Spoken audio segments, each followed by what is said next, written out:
sustainable forest-based industries in Ghana. You're welcome to Alisa Hotel. My name is Kafui Day. It's my pleasure to be your moderator. So this is how everything will flow. There'll be a welcome and 3 presentations, one of which will be virtual. We'll go for a quick lunch break, and we'll come back for a high-level panel conversation. So in brief, that's what it's like. A couple of housekeeping rules. Stepping outside towards the left is where you have the men's and the ladies, the restrooms. And we will give you water if you're thirsty. Your phones will be on silent so that there's no disturbance. And we're live. I'll let you know exactly where we are as far as the live link is, so you can send it to your friends. Okay, so without much ado, it's my pleasure to welcome for the welcome address the Chief Executive of the Forestry Commission of this beautiful country. Let's welcome Mr. John Alute.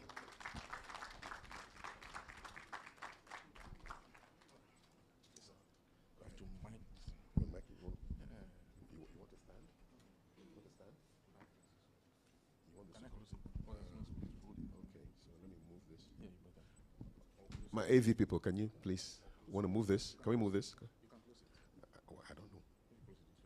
Yeah. Can we close it? Oh, we can close it. Okay, all right, close it.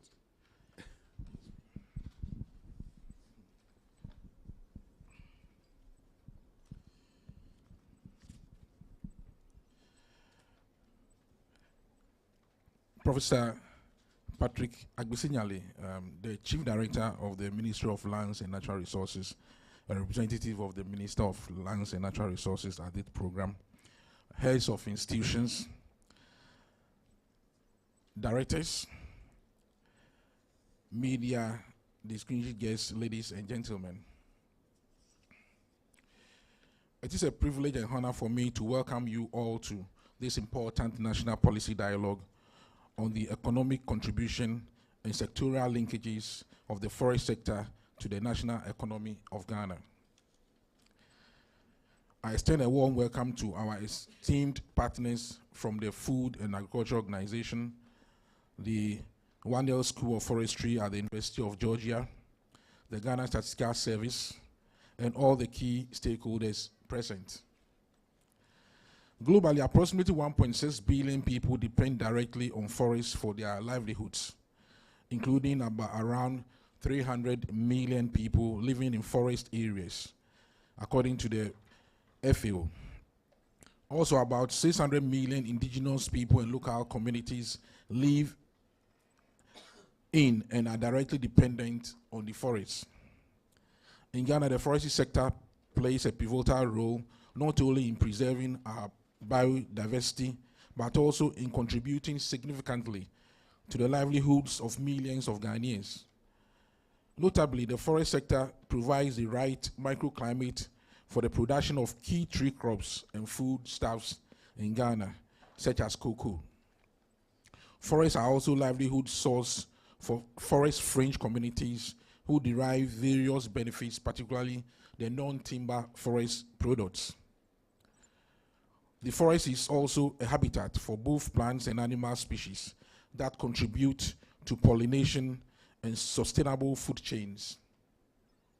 In recent times, a number of payments for ecosystem services such as carbon sequestration and watershed management that are derived from forest landscapes have become globally recognized, particularly in the face of the climate crisis.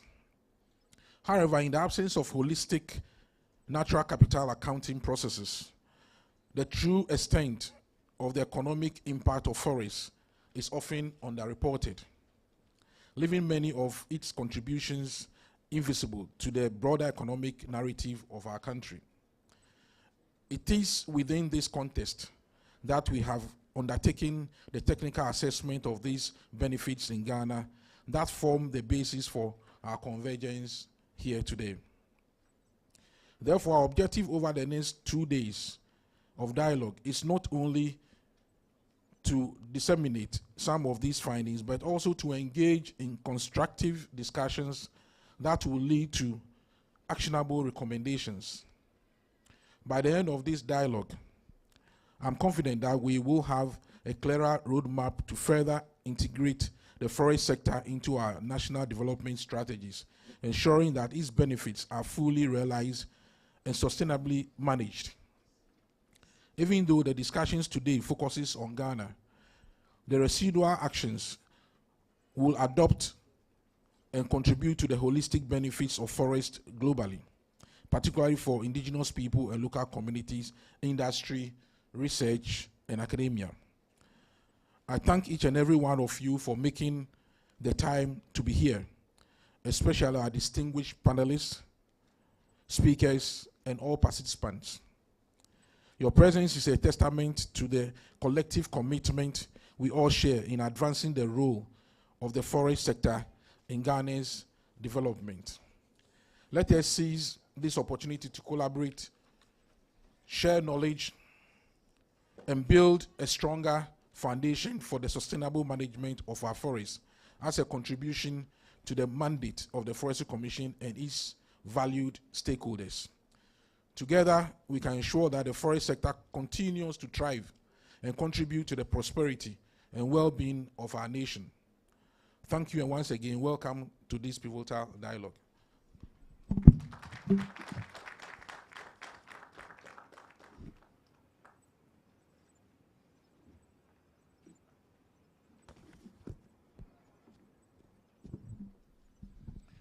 Many thanks, Mr. Alote, for the warm introduction to this national policy dialogue. At this point, I would like to invite the representative of the government statistician, the Ghana Statistical Services, to make a welcome statement. He is Director for Business and Industry at the Ghana Statistical Service. Let's welcome Dr. Owusu Keja.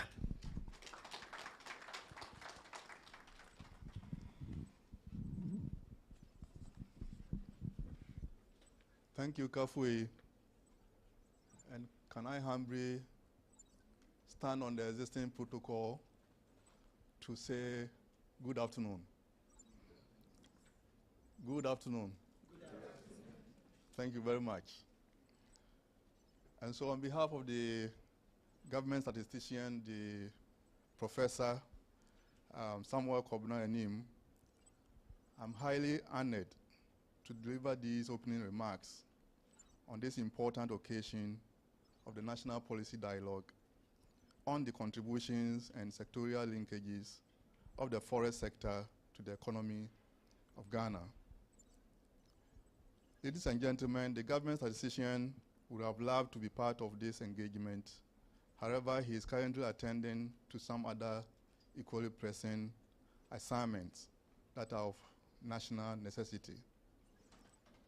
Let me begin by establishing the fact that the Ghana Statistical Service is the lead institution mandated by the Statistical Service Act 2019 to collect, collate, and analyze data to produce official statistics and make them available to all data users, especially the government, for evidence-based policy planning and implementation with the aim of providing a better quality of life for the general populace.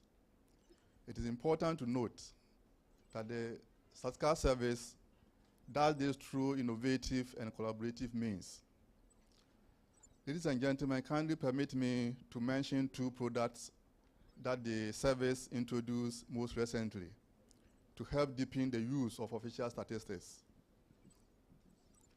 And that is for policy decision making and implementation. These are the GSS Stars Bank and the Ghana Stars mobile app, whose purpose is to provide a one-stop shop for data users to access a variety of official statistics at the national, regional, and district levels. It is in line with such efforts that the service contributed to the study as it aligns with our vision.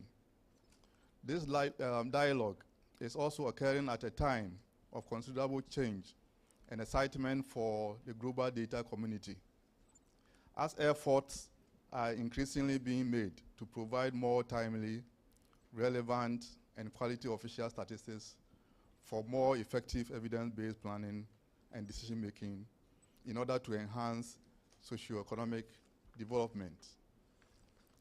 Without a doubt, having a better appreciation of the economic contribution and sectorial linkages of the forest sector and other economic sectors to the national economy of Ghana will go a long way to help in positively transforming the lives of many, especially the vulnerable in our society. The service has been generating more granular statistical information to aid targeted policy decisions and interventions. As part of this, efforts have been made to measure the contributions of the forest sector to our gross domestic product. The estimation of the agri sector comprises 4 subsectors, including the forestry and logging, contributing an average of about 1.5% to our GDP. And this has been consistent for about a decade now. With an overall growth of 2.9% in 2023 GDP, that is the provisional result data, the forestry and logging contributed a negative 5.0 to our GDP. Let me indicate that our reports on these have not been as detailed as the report we are about discussing. And this provides deeper insight into the full opportunities that the sector offers, as well as the knowledge needed to empower us to address the challenges that may come with each opportunities. It is for this and other interwoven reasons that the Statistical Service partnered with the Forestry Commission, Food and Agriculture Organization, and the University of Georgia in 2022 to conduct this study on estimating the contribution of the forest sector to our economy. With the successful completion of the study and report, may I use this opportunity to congratulate all implementing partners on a mission well accomplished. Ladies and gentlemen, both economic contributions and structural path analysis were conducted to provide better insights. While the economic contribution analysis provides information about the magnitude of total effects, the structural path analysis unravels the economic multipliers to help understand the mechanism of how the effects are generated along various paths. Both techniques complement each other and help policymakers make evidence-based decisions that will help unlock the forest sector's full potential and accelerate sustainable development. I'm delighted to also draw attention to the fact that the detailed breakdown of statistics allows for targeted interventions and informed decision-making to improve various aspects of policy, that's public policy. We are highly expectant that the salient issues that have been identified in the report will be fully utilized by policymakers and other key stakeholders for their intended purpose. And this is where we have a challenge as a country. Use of data for policy decision-making have been abysmal. And so if you are able to improve on this, then it will help all of us as a country. Ladies and gentlemen, the results shed light on issues and opportunities for policy consideration and indicate that the forest sector contributes to the economy beyond itself and extends to other sectors through indirect and induced effects. For example, the results show that the sector supports household livelihoods and has strong ties with agriculture, talking about the crop growing sector. The sector also has the potential to boost the performance of the solid wood products sector. The report also identifies that the lack of data for forest-related activities hindering the estimation of the full forest sector contribution to our economy. As we reflect on and discuss the results, the dialogue should focus on the associated policy implications and offer recommendations that will increase forest contributions to employment and national income in alignment with our national development priorities. We think that when the challenges are addressed, hopefully the sector could be one of the main drivers of GDP. Ladies and gentlemen, I conclude by expressing our deepest appreciation to the government of Ghana, the Forestry Commission, the Food and Agriculture Organization, and the University of Georgia for providing financial and technical support. We also gratefully acknowledge the various contributions offered by the staff of GSS and other stakeholders which were essential to the successful completion of this exercise. In addition, we thank all stakeholders for making today's event possible. We look forward to observing the positive outcomes that will undoubtedly emerge from the knowledge and inspirations gained during the two-day event, which will give greater impetus to our national development. I wish us all fruitful discussion. Thank you.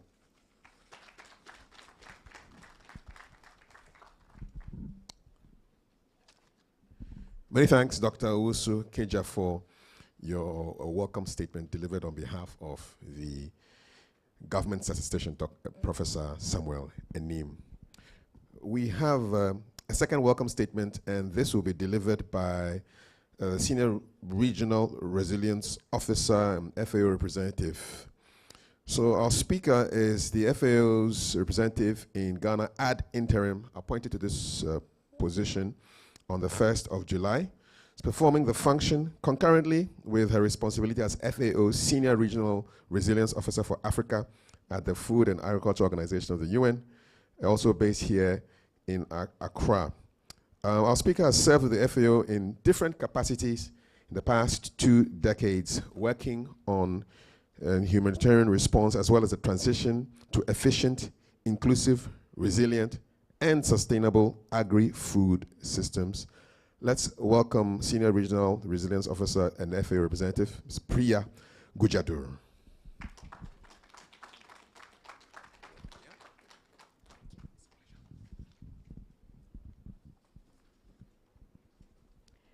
Ladies and gentlemen, distinguished guests, colleagues, and partners, it's a great honor to join you today at this important national policy dialogue on the economic contribution and sectoral linkages of the forest sector to Ghana's national economy. This dialogue has been jointly organized by Ghana's Forestry Commission, Ghana's Statistical Services, and FAO. It offers us an opportunity to enhance our understanding of Ghana's forest sector and to develop strategies together to maximize its potential. It will focus on presenting evidence of the socio-economic benefits of forest-based value chains, and it will explore ways in which the sector can support the country's development goals. Over the next 2 days, the policy dialogue will delve into the findings of the report that's titled Economic Contribution and Sectoral Linkages of the Forest Sector to the National Economy of Ghana. We should have that up here. We do. This report is the result of a collaborative effort between FAO, the Warnell School of Forestry at the University of Georgia, as the previous speaker alluded to already, Ghana's Forestry Commission, and Ghana Statistical Services. The report provides a comprehensive assessment of the economic contribution of Ghana's wood-based sectors. And it focuses on 3 key subsectors. One is forestry and logging. The second is solid wood products manufacturing. And the third is wood furniture manufacturing. Participants will have an opportunity to learn from the findings that underscore the significant role of these wood-based industries in driving economic growth, in creating jobs, and in supporting livelihoods, particularly in rural communities in Ghana. Notably, the report reveals that in 2014, the forest sector's total economic contribution amounted to almost 11 million Ghanaian cedis. The report also highlights the forest sector's strong economic links with agriculture, its role in supporting household spending, and its potential for growth through wood processing if better policies and financial support were to be made available.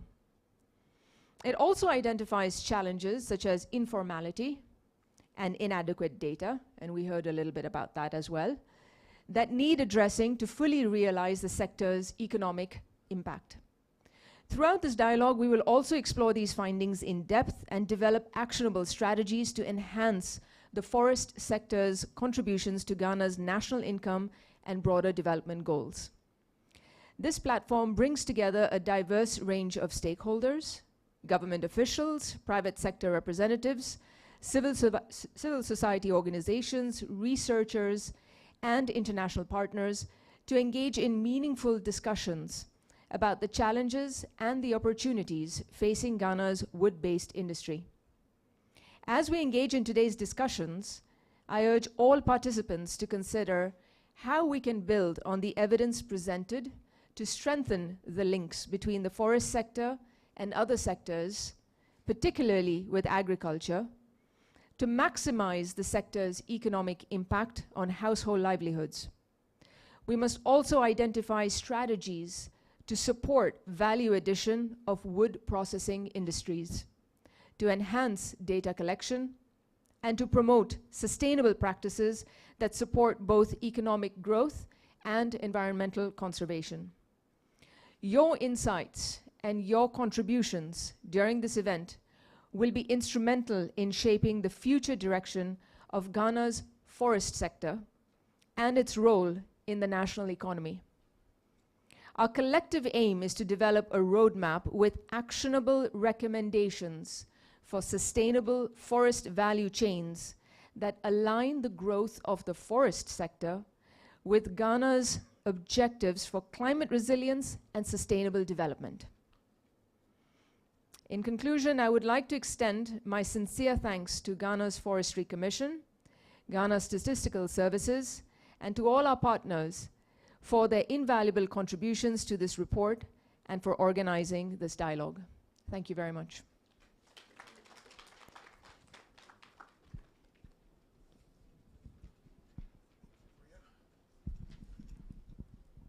Thank you very much, Priya, for your welcome statement from the FAO, which sets us up very nicely for our keynote speaker. So she's going to set the stage by by delivering a keynote presentation. And the topic of the keynote presentation is Forest Sector Development from Vision to Action towards 2031.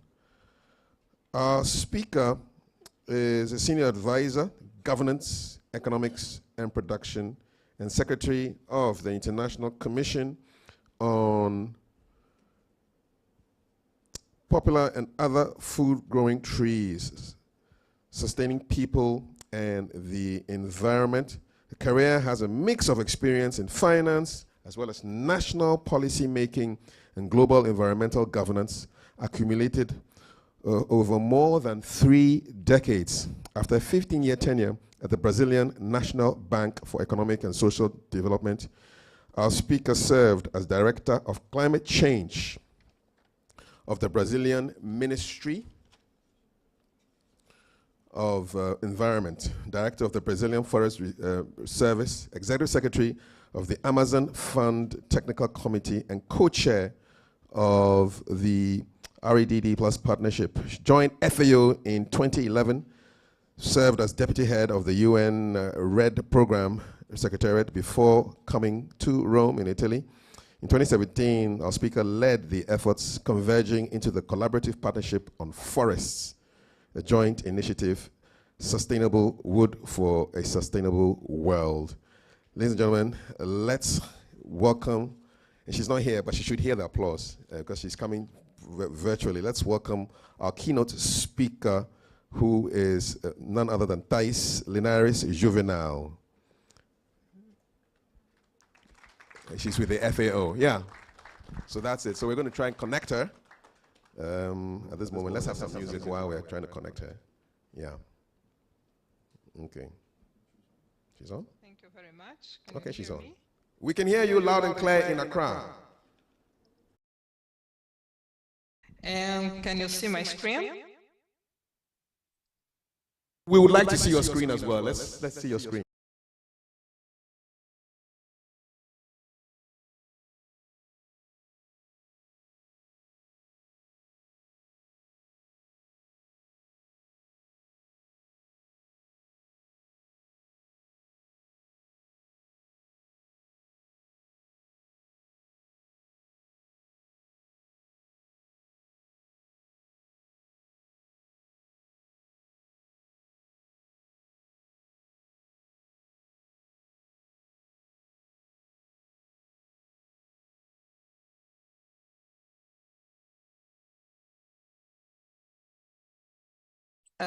In Ghana, from vision to action.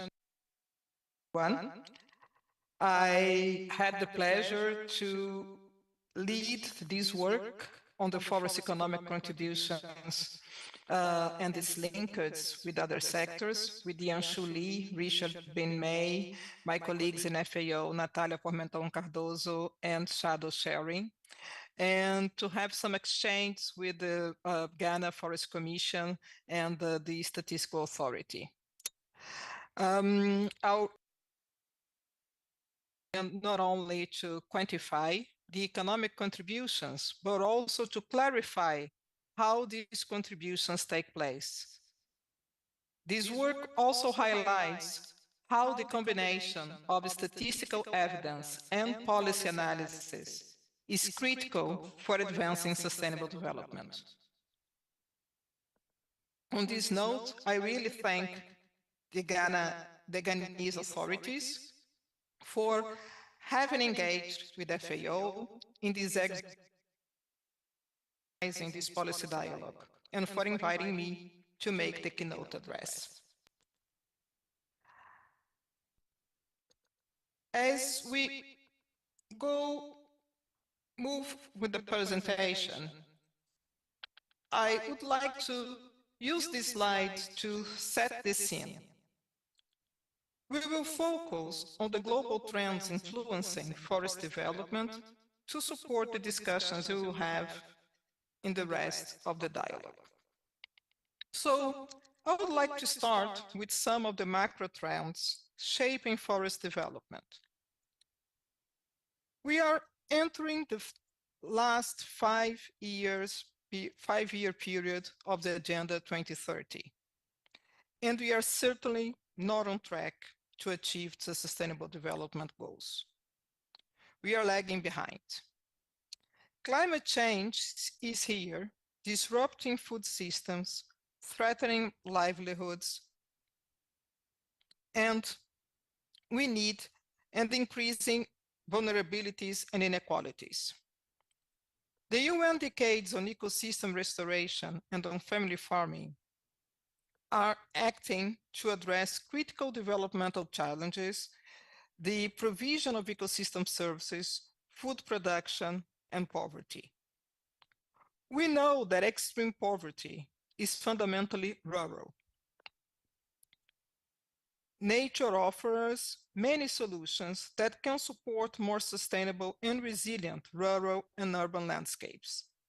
The FAO Strategic Framework 2022-2031 supports countries to achieve the SDGs, focusing on the sustainable food systems and actions leading to poverty eradication, zero hunger, reduced inequalities, and sustainable land management and use.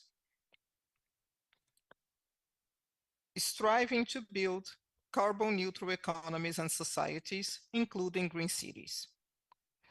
Leaving no one behind. As highlighted by the Sustainable Development Goals Progress Report 2022, we need to redouble our efforts, but there is enormous potential for success with political will and partnerships. And this is what we are trying to build here with this policy dialogue. So let's look at the global forest trends. We see progress regarding the forest cover and sustainable forest management, but also a change in forest patterns. Even though we lost 100 million hectares of global forests in 20 years, the rate of loss is decreasing. It is clear that the growth of forest planting has contributed to compensate the loss of naturally regenerated forests and reduce the rate of global forest loss. We also know that roundwood production is coming increasingly from planted forests, which now responds for 50% of global production. However, the pace of increase on planted forests has slowed down. In Ghana, we can see that deforestation has been controlled and that planted forests are picking up. Very good news. Congratulations. It's interesting to note that the country has doubled the area of forest allocated for production, mostly at the expense of forest area for multiple use. And I believe that those are aspects that are going to be discussed today. When we look at demographics, we observe that the relevance of forests for livelihoods. 95% of global population live within 5 kilometers from a forest, and 75% within 1 kilometer from a forest, according to 2019 data.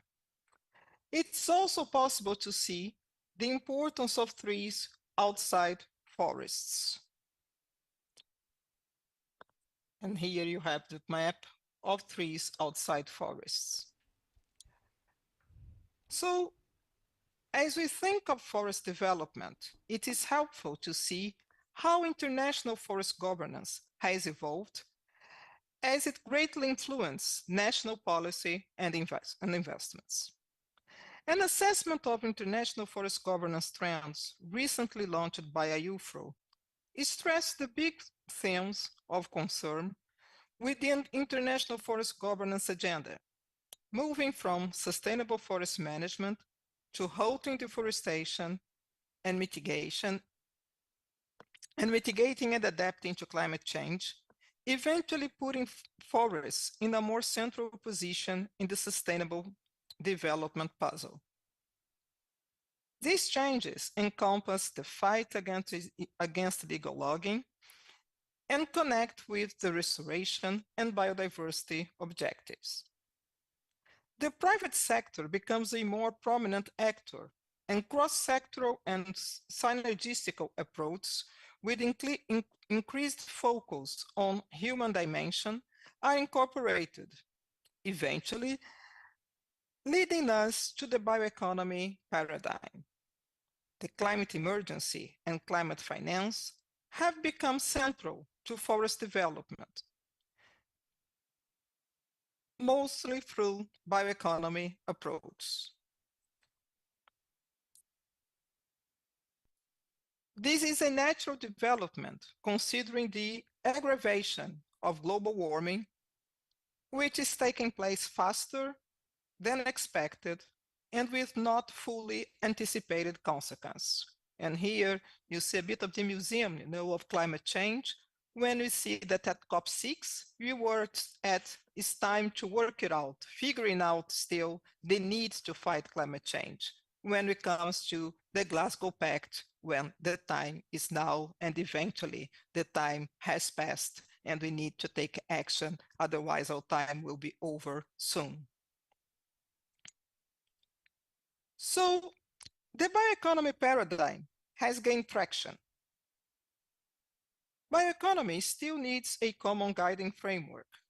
However, there is common understanding that it involves production of goods and services using renewable resources with the support of biotechnologies and other innovative technologies.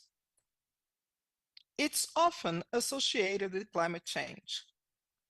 The FAO working definition says that bioeconomy is the production, utilization, conservation, and regeneration of biological resources, including related knowledge, science, technology, and innovation, to provide sustainable solutions, information, products, processes, and services within and across all economic sectors and enable a transformation to a sustainable economy. This is the definition that's published at the Global Bioeconomy Summit communique.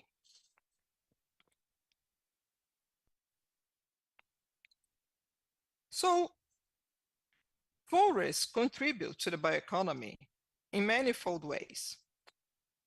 It supplies wood fiber, energy, non-wood forest products, biochemicals, plastics, bioplastics, and manufactures cellulosic textiles. And it contributes to food and agriculture, construction, pharmaceutical, cosmetics, fashion, and bioenergy sectors. Ecosystem services are also very important to the bioeconomy. The World Bank estimates the value of global ecosystem services wealth at 7.5 million. And we see, however, that some regions are losing ecosystem services wealth. And here I call your attention to the situation of sub-Saharan Africa, which has actually lost ecosystem wealth between 1995 and 2018. You can see here the blue bar is wood, is timber, and the yellow bar is forest ecosystem service. And for sub-Saharan Africa, we have losses for both wood and non-wood ecosystem services.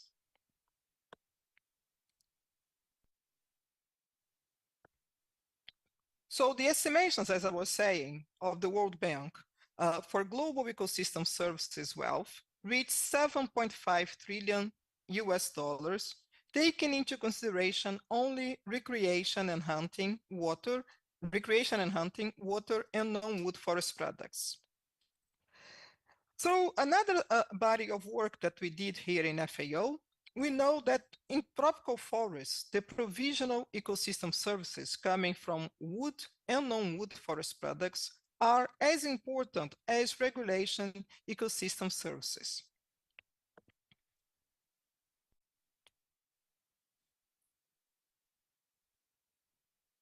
So as we advance the bioeconomy, it is important to take into consideration the important forest and agriculture linkage.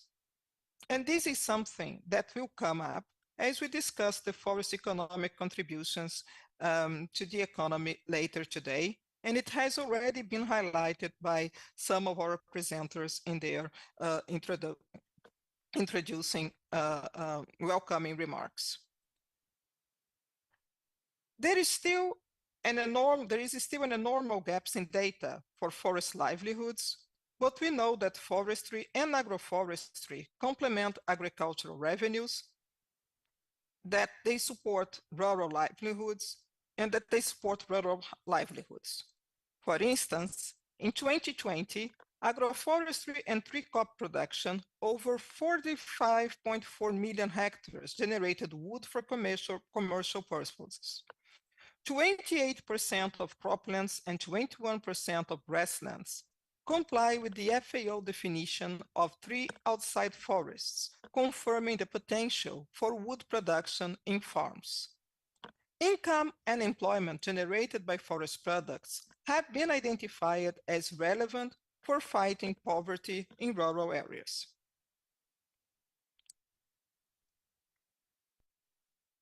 The climate emergency focus is to accelerate action. And this is a critical part of our discussions, as I mentioned when referring to the global governance challenge. The 2 degrees Celsius increase threshold we have missed. And the 1.5 degrees Celsius threshold is likely to be missed. We are getting into a climate trap, and the importance of scenarios for mitigation and adaptation that consider the rapid changes caused by global warming is fundamental. From mitigation efforts to scaling back needs, because now it's not only needed to mitigate the impacts of climate change, but basically to remove CO2 and greenhouse gases from the atmosphere, which demands a radical change in consumption patterns and makes it even more important the geographical and income distribution of carbon emissions. But something is coming up that is very important for the forest sector, and it's not within the forest sector. 40% of greenhouse gases emissions is estimated to come from the built environment, constructions, and infrastructure. So just to explain this climate trap, sorry, I want to mention that this picture here was included because we're just experiencing this in Brazil, and it's all over international news, that Brazil Amazon rainforest in August reached a 14-year high intensity of forest fires. And this is due to a combination of a very long dry season with very high temperatures, showing the type of climate trap that we might experience from now on due to climate change.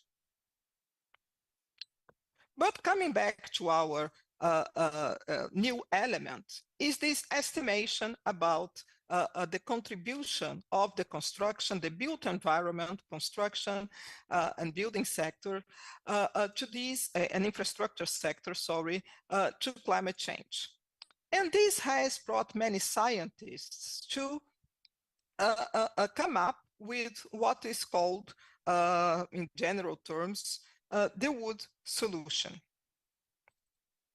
Here I have a quote from Professor Hans Schellnhuber, who has been just designated Director General of the International Institute for Applied Spatial Analysis. And he says, reforest the planet and retimber the city. So we know that forests store carbon. And therefore, if we move towards more use of wood in constructions, we will have the opportunity to not only substitute forest products for fossil fuel-based products, but also to store carbon. So we have a possibility here of transforming the built environment in a carbon sink, or in other words, of extending the carbon sink functions we have in forests. A critical question is whether we do have enough wood supply to do that. And it's estimated that 33 million hectares of highly productive plantations will be needed to meet the roundwood production needs for more wood in the bioeconomy. And those estimations were produced by FAO together with ITTO and the Unique Consultancy.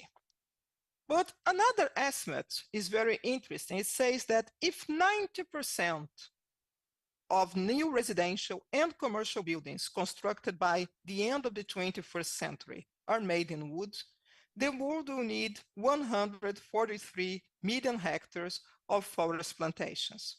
And this is extremely relevant, in particular because we are in Africa today.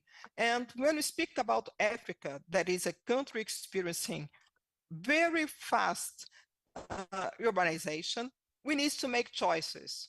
And one choice and potentially an advisable choice is to use more wood in construction. So how can we meet this supply? Through restoration and afforestation of planted forests. Not only that, of course, we can increase productivity of existing forests, both naturally regenerated and planted forests, but we will need to expand our forest cover. And estimates show that we do have land available for obtaining wood from restoration and reforestation.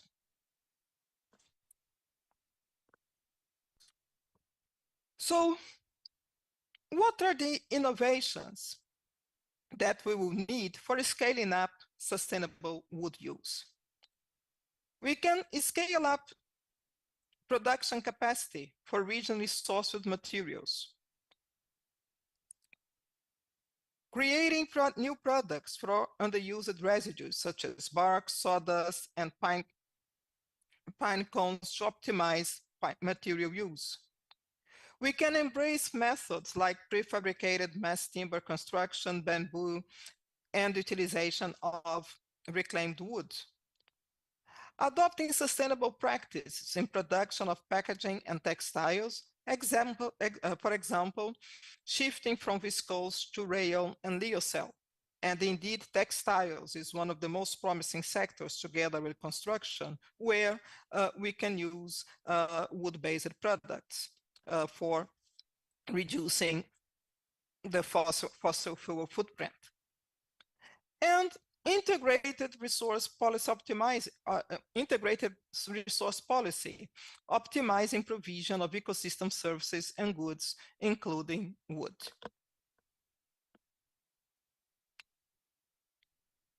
So when we think about sustainable wood supply in the bioeconomy, we have these 4 pathways, and those are the pathways that FAO is working with countries to implement. So the main one is to increase material efficiency and introduce value-added innovation. We know that the forest sector usually operates with a very low productivity in both naturally regenerated and planted forests.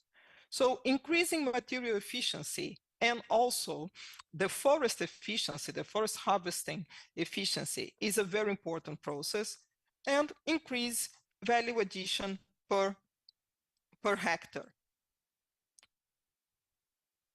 The other very promising venue is to, as I mentioned, the new planted forests. And these new planted forests can be used through restoration, reforestation, and afforestation.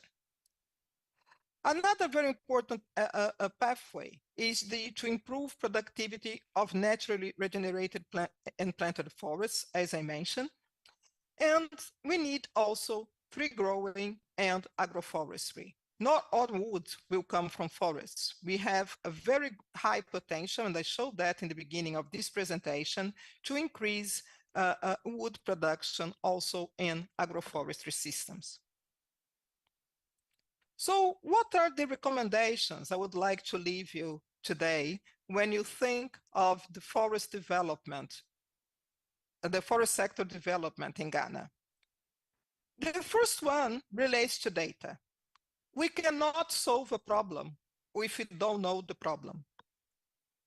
We cannot have efficient policies if we don't know exactly what are the actions that will give us higher and faster results.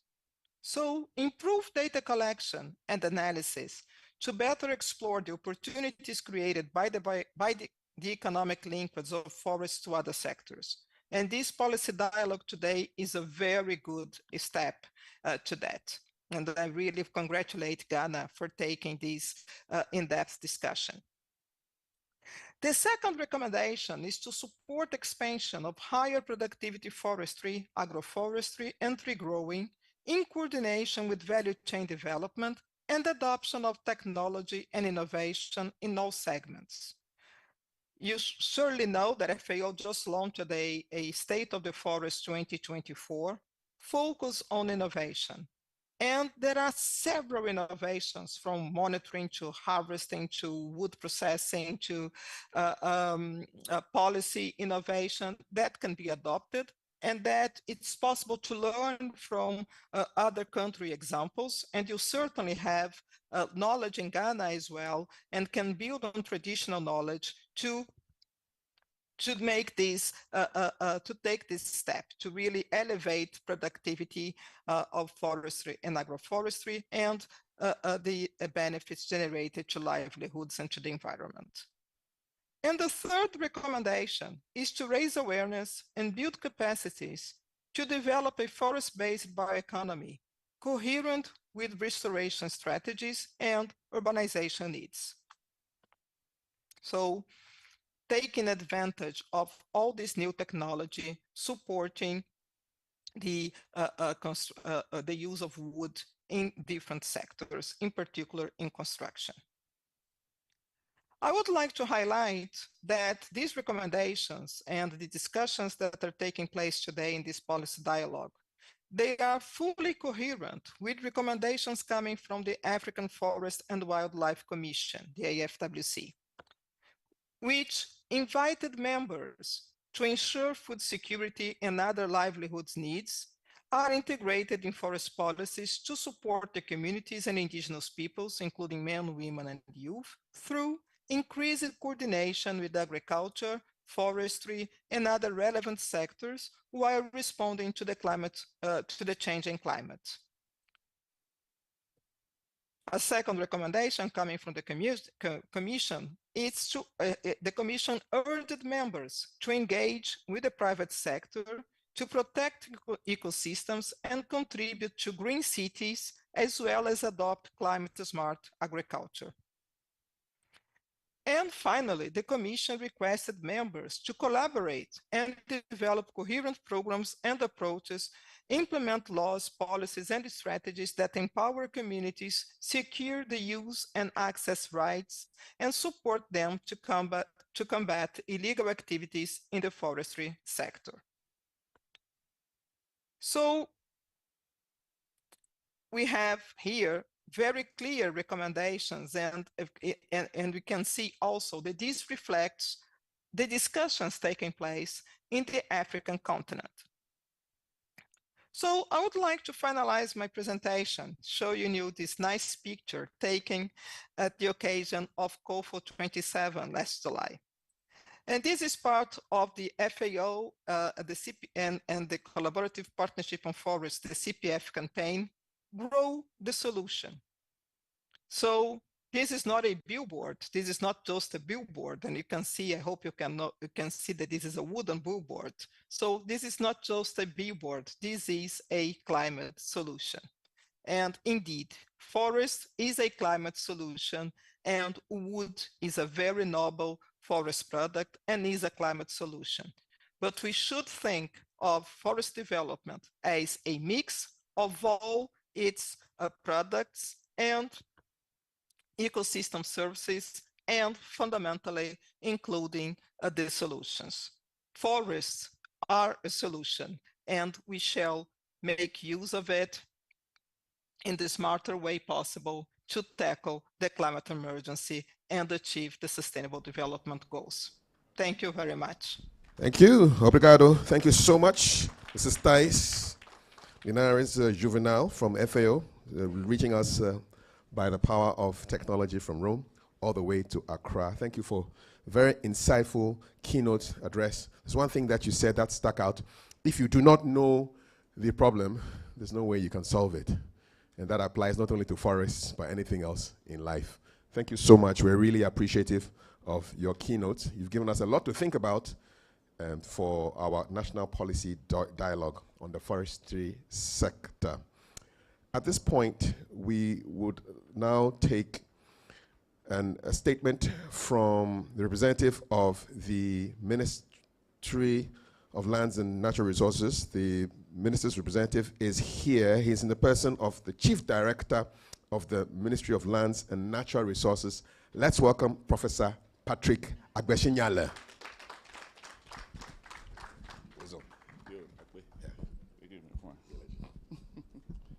This you here. Yes, you can close it if you want. Oh, okay. Yeah. Close it. Yeah, When you're free. better. Yeah.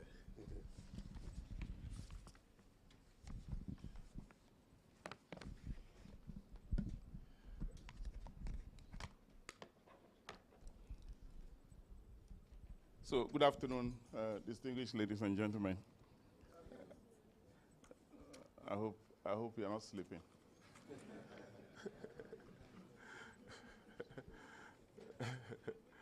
It's very tempting to sleep. Anyway, I think I should stand on the existing protocols that were previously established. I bring you greetings from the minister, the Honorable Minister for Lands and Natural Resources, Honorable Samuel Abujinapo. He sends his greetings. He regrets that he's not here today. You know that today is an emergency parliament, so he's attending to parliament. So he has asked me in the last minute to deputize for him. So I read a speech on, or a short statement on his behalf.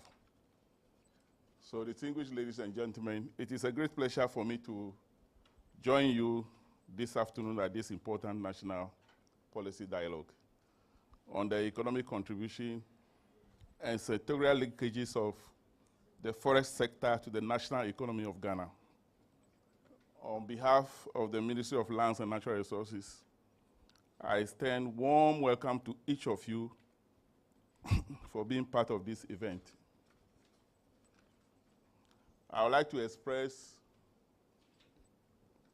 the ministry's appreciation to the Statistical Services, the FAO, and the Forestry Commission for the invitation to participate in this dialogue.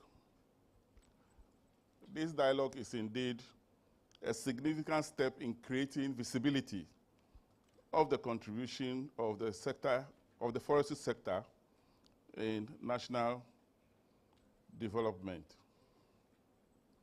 Ladies and gentlemen, forests are integral to our nation's economy and societal well-being.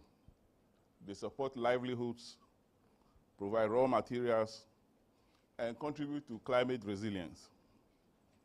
The economic significance of forests extends beyond their immediate outputs, such as timber and non-timber products.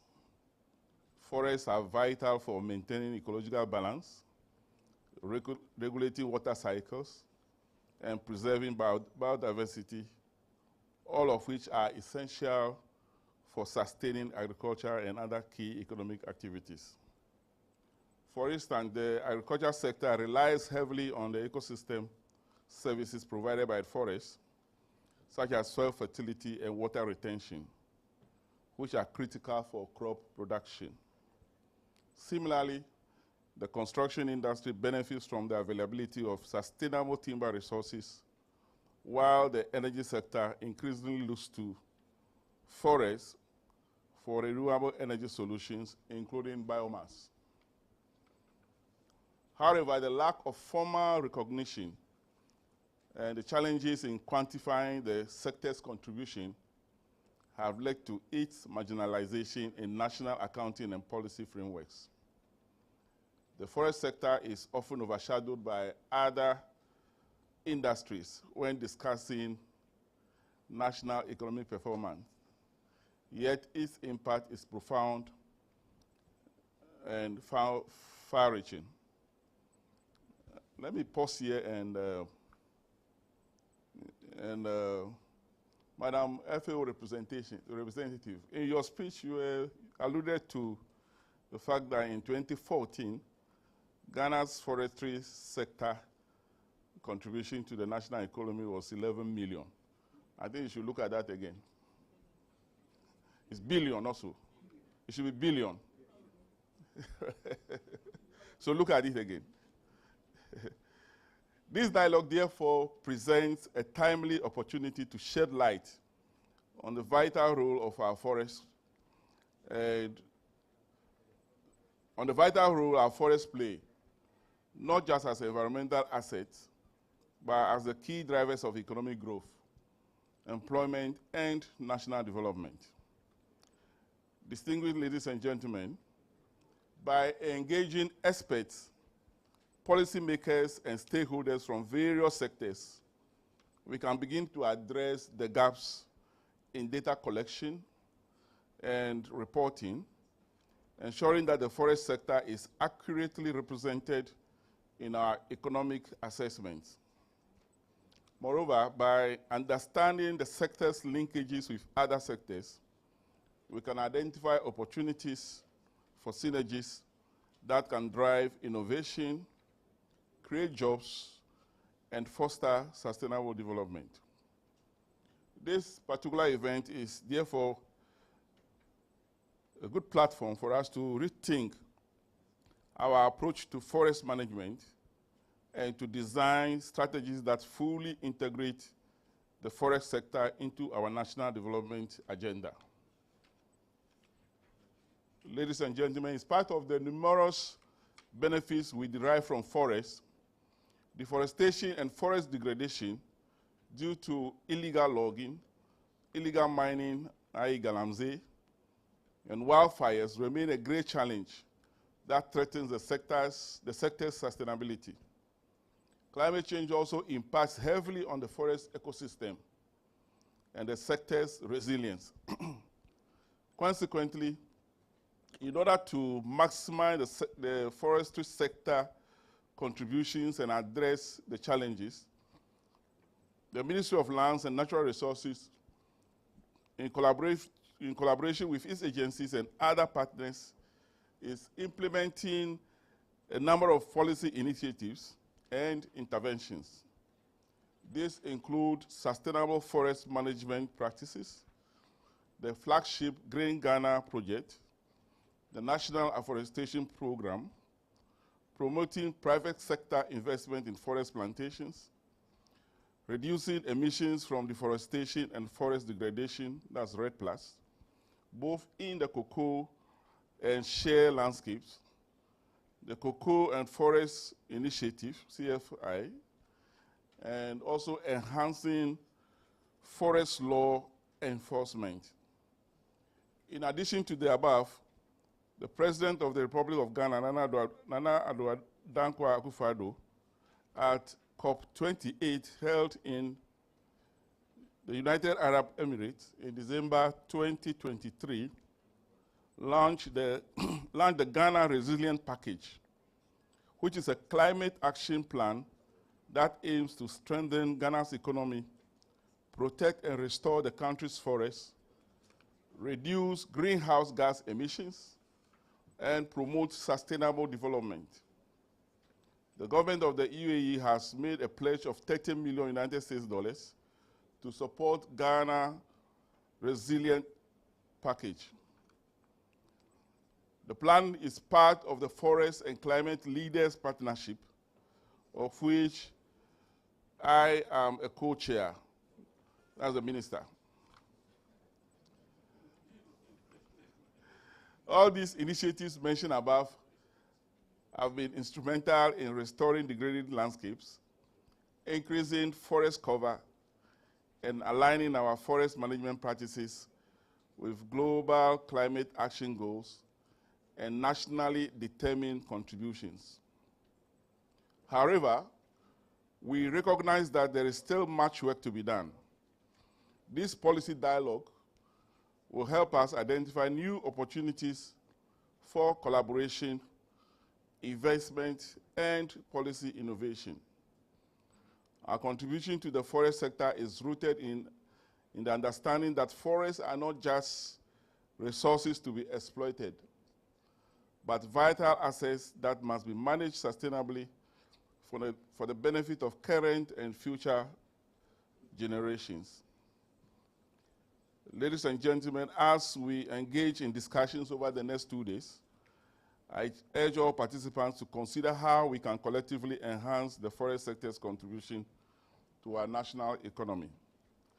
Let us focus on actionable recommendations that will not only strengthen this sector, but also contribute to broader goals such as climate resilience, poverty reduction, food security, equitable sharing of forest benefits, and addressing the major drivers of deforestation and forest degradation. In conclusion, ladies and gentlemen, I wish to express my gratitude once again to the organizers, particularly the FAO, Ghana Statistical Service, and the Forestry Commission for their tireless efforts in bringing us together and also conducting a study to unleash the potential contribution of the forest sector to the national economy. I look forward to a fruitful discussion and a successful outcome that will drive the advancement of Ghana's forest sector. On this note, I have the honor to declare the National Policy Dialogue on the Economic Contribution and Sectoral Linkages of the Forest Sector to the national economy duly opened. Thank you, and God bless you all.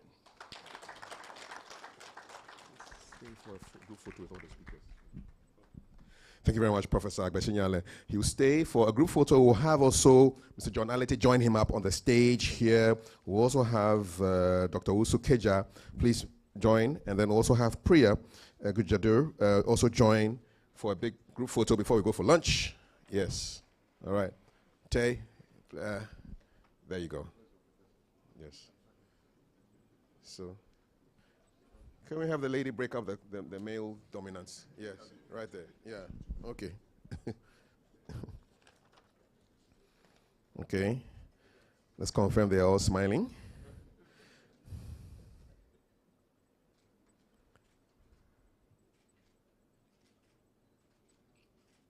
Excellent. So thank you so much. And we're going to break for lunch. We'll come back here for a high-level panel discussion. We'll have representation from the Ghana Statistical Service, the Ministry of Lands and Natural Resources, Forestry Commission, Environmental Protection Agency, Ministry of Environment, Science, Technology, and Innovation, as well as Ministry of Agriculture. I have some pointed questions that I'll be asking them. So these 6 agencies, organizations, institutions will come back here, and we'll all be back here for that high-level panel discussion right after lunch. Thank you so much. Enjoy your lunch. We'll see you in 45 minutes. Thank you. By the way, we were live on the YouTube of Ghana Statistical Service and on Zoom as well. So happy lunch to our Zoom listeners and followers, as well as those of you on YouTube. Enjoy your lunch. Come back here in 45 minutes for the high-level panel discussion. Thank you.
such a rush, my baby, slow down, come find your love.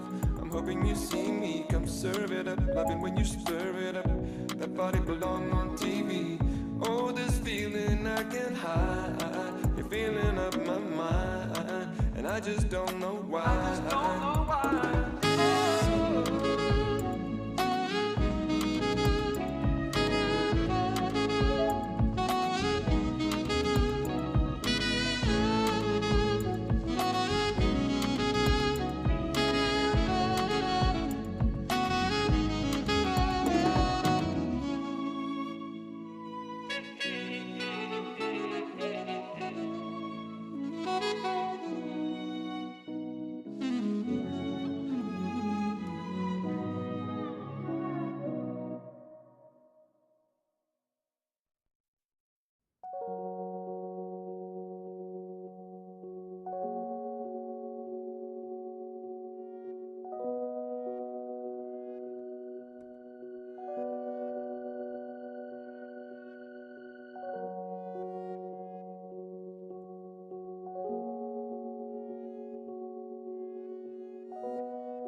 Good. Thank you very much. Sorry I had to break into the beautiful music. I was enjoying it myself too, but time and tide wait for no man. So we have a high-level panel discussion, that 2 rounds of that. So it's we're going to have a couple of speakers up here. I'll ask them a question. They'll give us their feedback on it, and then we'll just take it from there. So representing, we'll have the Ghana Statistical Service. We'll also have the Forestry Commission, Environmental Protection Agency, Director of Environment at the Ministry of Environment, Science, Technology and Innovation, and then Chief Director, Ministry of Agric. If you've heard any of your designations, please, we'd like to have you up here in these seats. So we're going to have a representative from the Ghana Statistical Service. Thank you.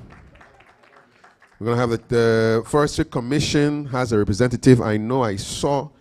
It's a Dr. Safo Edu. That's him, correct. Thank you very much. Then we have Environmental Protection Agency. We're able to have the executive director, but if there's any representative from the EPA, we'd love to have them here. Did you see any of them at lunch? You didn't. Okay, so executive director, Environmental Protection Agency, EPA. Who's here from the EPA representing in this panel, this panel? Okay. How about Director of Environment, Mesty? Mesty. Do we have a Mesty rep here? We do not. And then finally, Chief Director, Minister of Agriculture. Are they here? Okay, we'll give them another 5 minutes, and then we'll go with what we have. Is that okay? Yeah. Don't worry too much about those who are not there. Those that we have here, we can deal with them. No be so? Yeah. So the music can come back again, I beg. We're enjoying it. And then about 5 minutes time, we'll go into the panel. Thank you. Mr. Chi. So Agric, if you are here from Agric, we need you here. Mesty, EPA, 3 of you. EPA, Agric, Ministry, Mesty. Thank you.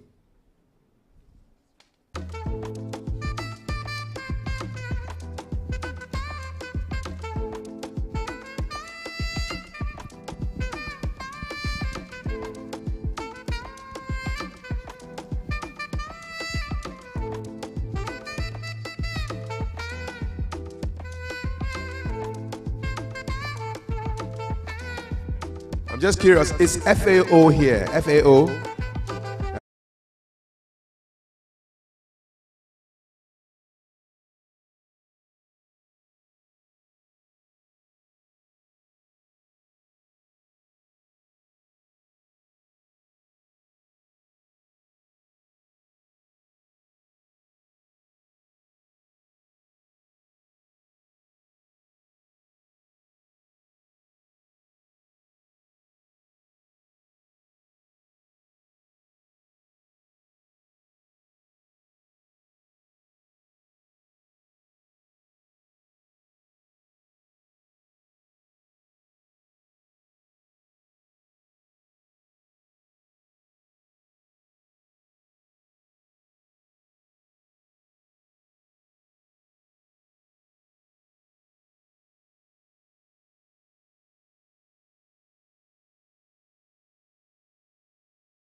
Thank you. Good afternoon. My name is Joseph Osiakwan. I work with the Ministry of Lands and Natural Resources as the Technical Director in charge of Forestry and also the focal person for ECOWAS Forest Convergence Plan. Thank you. Thank you very much. My name is Winfred Nelson. I'm the Director for Development Coordination, National Development Planning Commission, and also acting for the Director General. Yes. Yeah, good afternoon. My name is Isaac Nunu, and I work for FAO as a National Coordinator for the Sustainable Cocoa Initiative Program. Thank you. Put it on. Yeah. Use mine. Use the microphone. Hello? Yeah. Hello? Right. My name is Gordon Safuedu, Corporate Planning Manager with the Forestry Commission. Thank you. Good afternoon. My name is Owusukeja, and I'm the Director in charge of Business, Industry, and Trade Statistics at the Ghana Statistical Service, representing the government statistician.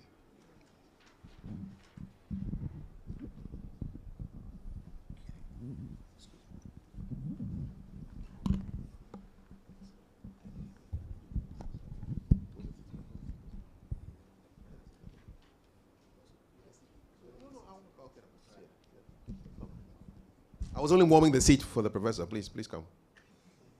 Yeah.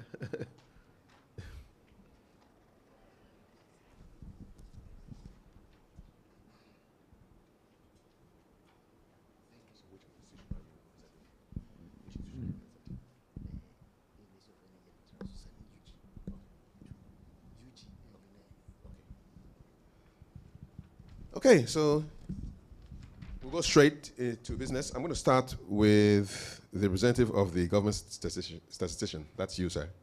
Okay, so this is the question.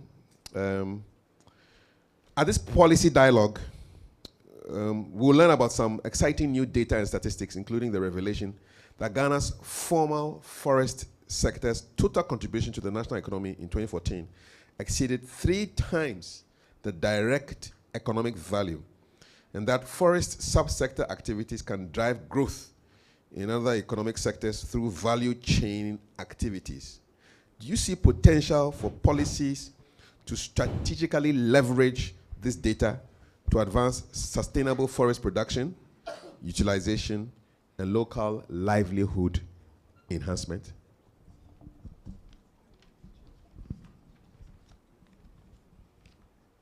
Yes.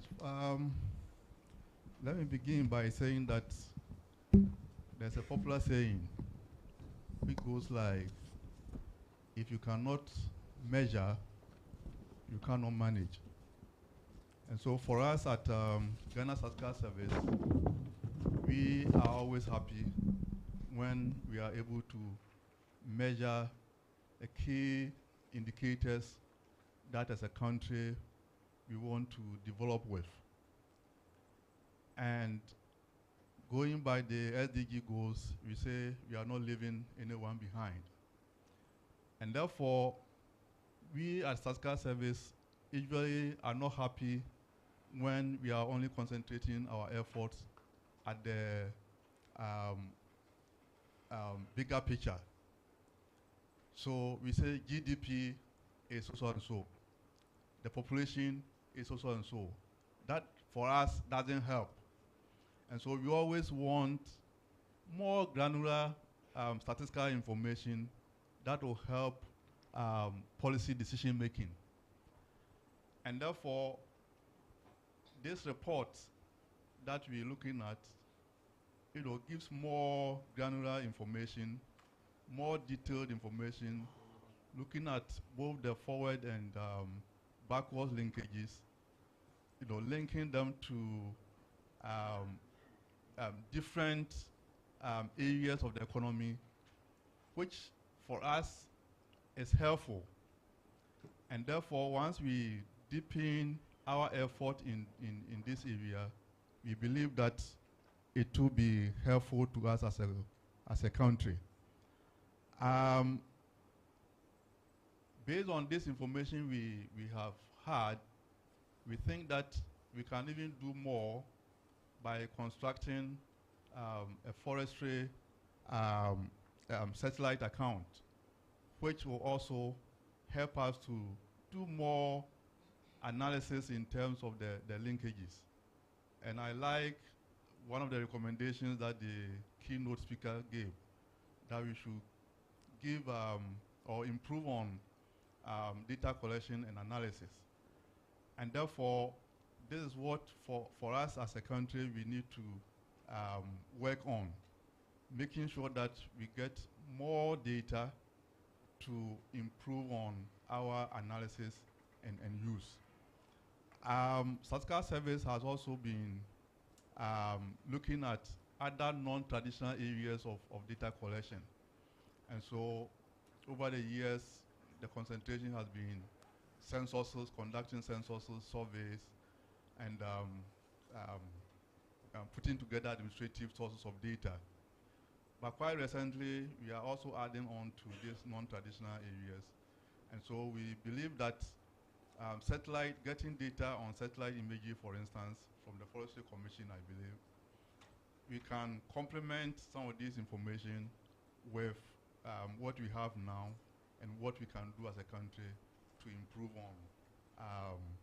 on whatever we want to achieve as a country. And so I think that ending this, what I can say is that we need to look at where we want to focus on as a country. Where do we spend more of our energy and our resources? And we can do this if we can do this deep and interlinkages in terms of analysis to be able to get some of this information to see where we can put our resources and energy. Thank you. Thank you very much, Dr. Owusu-Keja. So now to the Forestry Commission. I think it's Dr. Gordon Kofi Safoedu who's here representing the Forestry Commission. So climate change in Ghana is expected to affect the nation's natural resource base, which, if you look at it, is really the backbone of the national economy. Ghana's participation at the 28th edition of the Conference of Parties, COP28, of the United Nations Framework Convention on Climate Change highlighted the importance of scaling up forest solutions to climate change. I would like to hear from you on how you can elaborate on specific activities and benefits Ghana derived from this COP session that can really leverage the forest sector production initiatives so as to contribute effectively to climate resilience and sustainable development. What are the specific activities and benefits that we are derived from COP28? Thank you. Sounds like an examination question, right? 20 marks. All right. Ghana participated in the last COP in Dubai. But before the conference, Ghana had a package which is called the Resilient Ghana, which the minister, the sector minister, Honorable Abu Jinapor, took to New York Climate Conference in September 2023. And he went ahead to launch this through the president, His Excellency Nana Addo Dankwa, in Dubai. And the package seeks to deal with 6 thematic areas. One is economic growth and value retention, which seeks to develop the country or the economy through natural resources, as well as also utilizing the value chain in especially cocoa and oil palm sector. And it's expected that by 2030, Ghana will achieve about $12 billion in the value chain of cocoa and oil palm alone. Then the second aspect was climate smart agriculture and also responsible mining, which also seeks to increase or enhance food security through climate smart practices in developing farm systems and also managing our mining sector responsibly. Then the third one was to create 1 million green jobs and also livelihoods for people. The fourth point was also on emission reduction, which seeks that by the year 2030, Ghana should be able to control emissions of up to about 30 million tons. So we have low carbon economy. Then we also have adaptation resilience, and the last one was nature-based industry, all geared towards sustainable development. So this is the package Ghana took to the COP28, which was launched by His Excellency the President. Based on this, some events were organized at the COP, and one was the emission reduction payment agreement, which earned Ghana $50 million over the next 5 years by being able to hold on emissions of 5 million tons, which will be sold at $10 per ton, which amounts to the 50 million.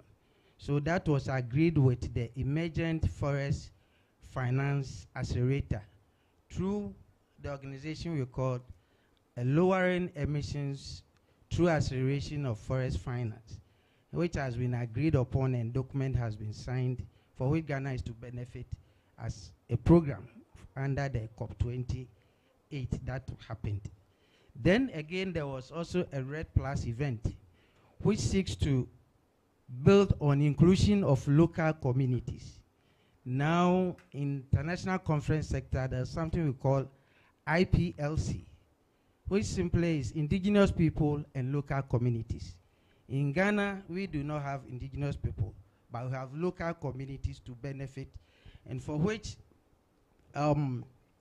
this program built on even sending some local farmers to the COP to build their capacities and resilience. And through that, the World Bank also donated $4 million for such a program. Then the minister also held a conference to gather public-private partnerships to invest in the public sector, thereby also being able to achieve the 1.5 degrees Celsius Paris Agreement that was enacted. And through that one too, when we returned from the COP, Commission has gotten a benefit from that, because private sector, through such as TALU, has come to sign a contract with Forestry Commission to absorb their emissions over the next 10 years. And that contract has been signed, which amounted to about $97 million over the next 10 years. Then we have ENI, energy sector, which is also planning to sign similar contract. Negotiations are underway, but the contract has not yet been signed. Aside that, there are also some programs that, aside this COP, there are some programs that the Commission is also engaging in so as to also absorb some of this carbon. So the country, as we have, Forestry Commission has two programs that is running. One is the Forest Plantation Development Strategy being implemented by the Forestry Commission, which is a 40-year period, by establishing 25,000 hectares of plantation every year, so as to also absorb this carbon in the system. Then again, we also have the Red Plus strategy. Red Plus simply means reducing emissions from deforestation and forest degradation, which is also being implemented. And that program has also segregated the country into 5 zones. We have the share nut landscape, we have the Ghana cocoa forest landscape, then we also have the transition zone, and then we have the Togo Plateau, and also have the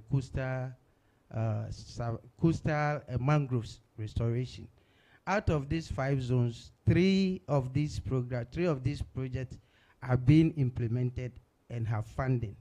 The cocoa sector is being funded by the World Bank, and where benefits accruing out of planting trees on cocoa farms and other things, the benefits that is accruing are even being paid to some of the local communities, the traditional area, and also the district assemblies. And recently, over $4 million were shared to some cocoa and some communities along the Sefirioso, Dwabeso, Ahafo area, Kakum, among others. Then also the share nut landscape emission restoration program is being funded by the Green Climate Fund, which is also implementing a whole range of activities and also giving employment to the local people. Then recently I told you of the TALU, which is also handling the transitional zone of Ghana to capture those emissions. Along the Togo Plateau and the coastal savanna are some nested projects which is not blown wholesale because there has not been secured full funding, but some activities and some interventions are being implemented in those sectors. So basically on the COP 28, this is some of the benefits and activities that Ghana had. Thank you. Thank you, Dr. Safwedo. Looks like you've been quite busy.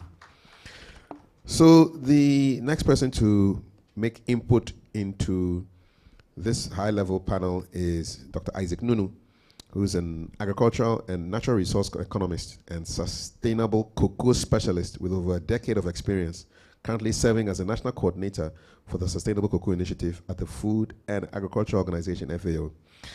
Dr. Nunu, so this is what we want to find out from you. So first of all, a little bit of a background. So strengthening synergy between sectors can benefit from productive engagement and integration of diverse stakeholders in forest value chains, which encompass like the small forest producers, agroforestry industry players, support services, marginalized groups.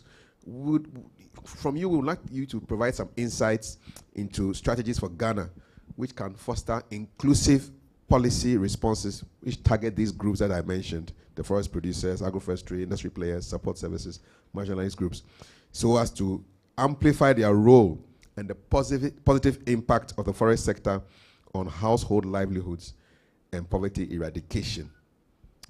We'll be grateful for some of your insights on this matter.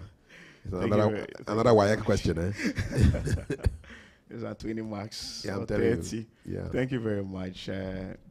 From FAO, we believe in collective action and collective responsibility. That is why, as part of our activities, we are supporting this particular program and funding. So as part of our strategy for the next 10 years from 2022 to 2031, FAO believes that collectively we can forge and promote sustainable food systems. And in this, we are seeking to ensure better nutrition collectively, because we believe that Ministry of Food and Agriculture alone cannot ensure better nutrition. So collectively as ministry, as indigenous people, as stakeholders, we all can come together to ensure better nutrition. So that is one of the strategies that we are aiming at achieving.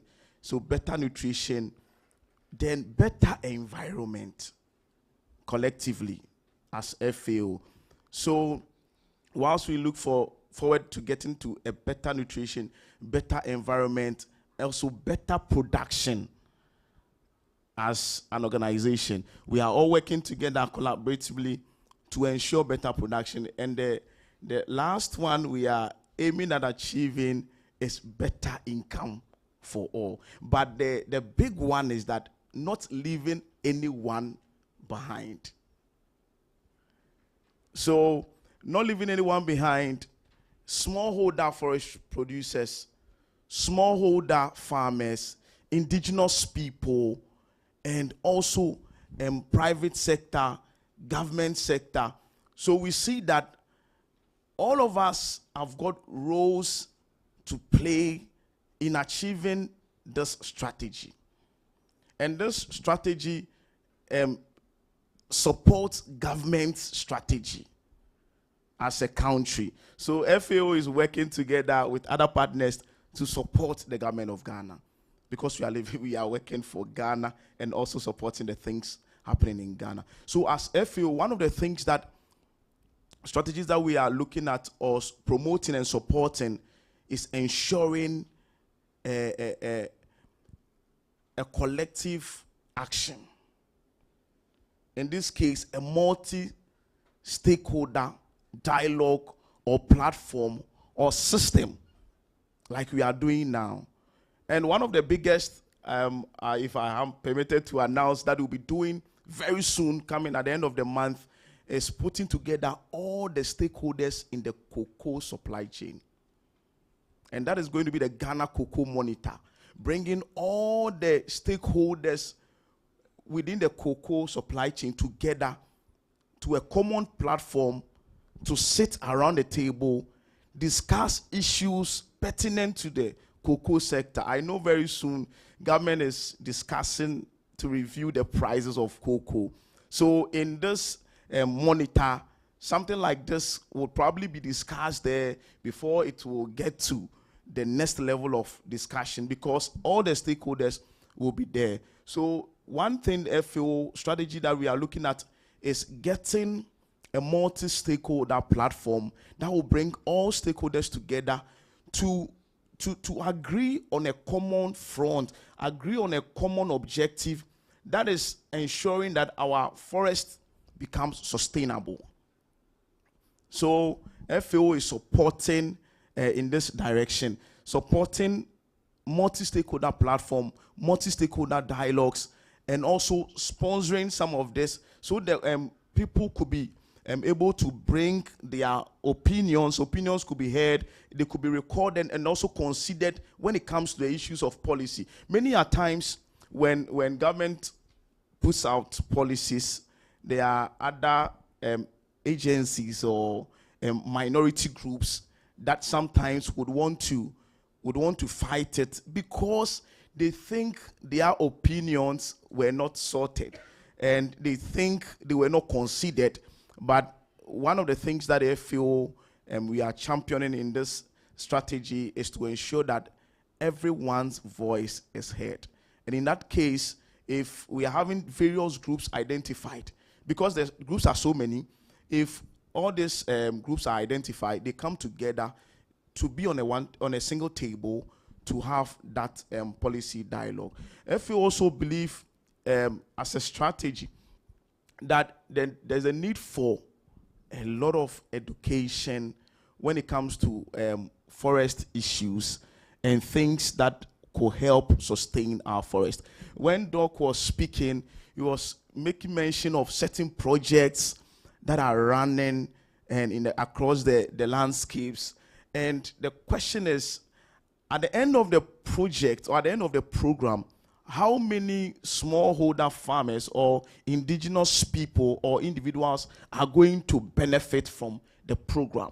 So at the end of the day, if there is a package of trainings, if a package of knowledge that is going to cut across all the landscape, the project or the program can boast of impacting a lot of about 2 million lives, especially the youth, women and youth, and these numbers could be used to make policy, could be used to elevate people from the level that they find themselves now. So one of the things is a lot of education. Another thing I want to talk about is funding. Many of these groups, like a youth group, like a smallholder forester, it's looking at if you want to go into forest production, you start benefiting probably the earliest you can is after 15 years. So after 15 years, what happens? Is it worth investing? As a young person, I've finished school, you are encouraging me to go into forestry production, and I'll be earning my revenues after 15 or 20 years, looking at my age and seeing my colleagues going with a high speed and waiting for 15 or 20 years. And in this case, I will be going for a loan at a rate of 30%. And you can see at the end of the day, you see that it's not worth investing in things like this. And FAO believes that in order to promote sustainable forest production and also improve livelihood, there could be a form of financial support, maybe from your project, Doc. Some of your projects could look at this indigenous people, smallholder people, so that they could be supporting. I know one of the things that FAO is doing currently is a project we are running called the FFF, Forest Farm Facility. We are giving a lot of funding to smallholder farmers and also smallholder groups that are into forest restoration. So we believe with this and many others that we are doing, when we come together as a unit, we could achieve the sustainable development goal, and also achieve our objective of ensuring that there is better nutrition, better environment, better income, and also better food for all. Thank you. Thank you so much, Dr. Isaac Nunu. Just enough time for me to tell you that you can put your phones on silent. Including the panelists, if your phones are on, you can put them off, or on silent. I heard the word indigenous people twice, and then I heard that Ghanaians, we don't have any indigenous people in Ghana, and I was wondering, I thought the Guans were the indigenous people, but hey, well, maybe it's just my definition. It's the Gans, I think it's the Guans. The Guans were here before we came. We're all visitors. Shout out to the Guan people. I think they're the real indigenous ones. Okay, so we're going to now go from FAO to National Development Planning Commission. And Mr. Nelson here is representing his Director General. Mr. Nelson, so amongst the many things that were in this report also brought out issues related to the need for more accurate and better resolution of forest sector data. For example, that which is related to informal activity and forest ecosystem services. So we're looking at things like biodiversity, we're looking at climate, we're looking at culture.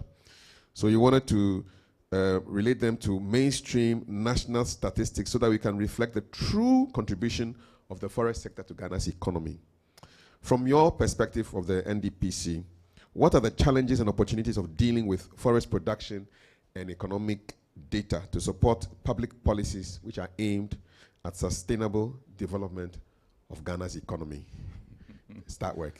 That's a long one. But thank you very much. From the NDPC perspective, I would like to start by indicating that as a National Development Planning Commission, in our Act 479, we are responsible, one of the statutory requirements of NDPC, we are responsible for ensuring natural and physical environment are in line with sound environmental principles. And we are also required to ensure even development of all the sectors. So this is very key and is a background to what I'm about to say. So that means that all these studies that we are doing and the figures and all that coming out, we have to ensure that they get into the national development planning processes. And we work closely with Ministry of Finance also, that aspect to be the budgeting processes. But with all these, the question I'll pick is the challenges and the opportunities as also pertain to national, mainstreaming into national statistics. I would like to go a little bit further than national statistics and look at into the national development planning processes. But first, the question is, what is the story behind the figures? And I think that is very critical for us. That is the information that we are getting, all that from the forest. I don't want to attempt to go into that because the experts are here, carbon dioxide and all that, rivers taking their sources and so on and so forth. But the first challenge that I would like to put across has to do with what I call the cost-benefit analysis. And I'm sure in some of these studies they do come out, and some of them the studies don't come out very well.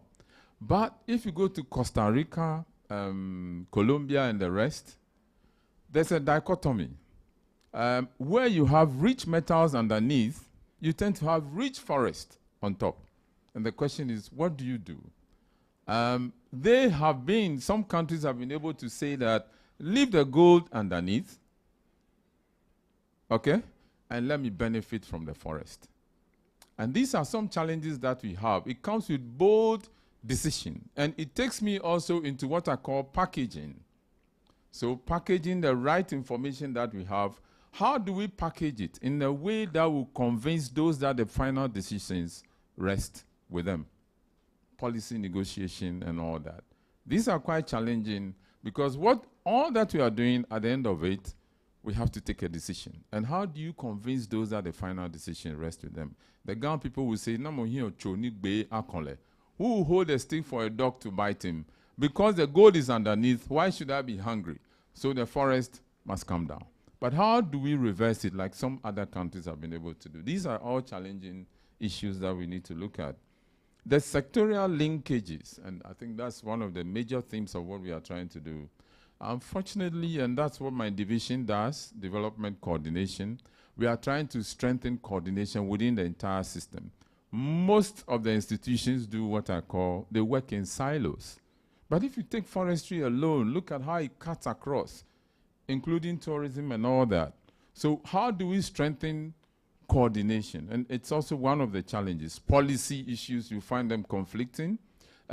Resource mobilization, somebody goes single-handedly goes to pick 5 million, when maybe coming together you could pick about 50 million and do it so that you have broad rippled impacts.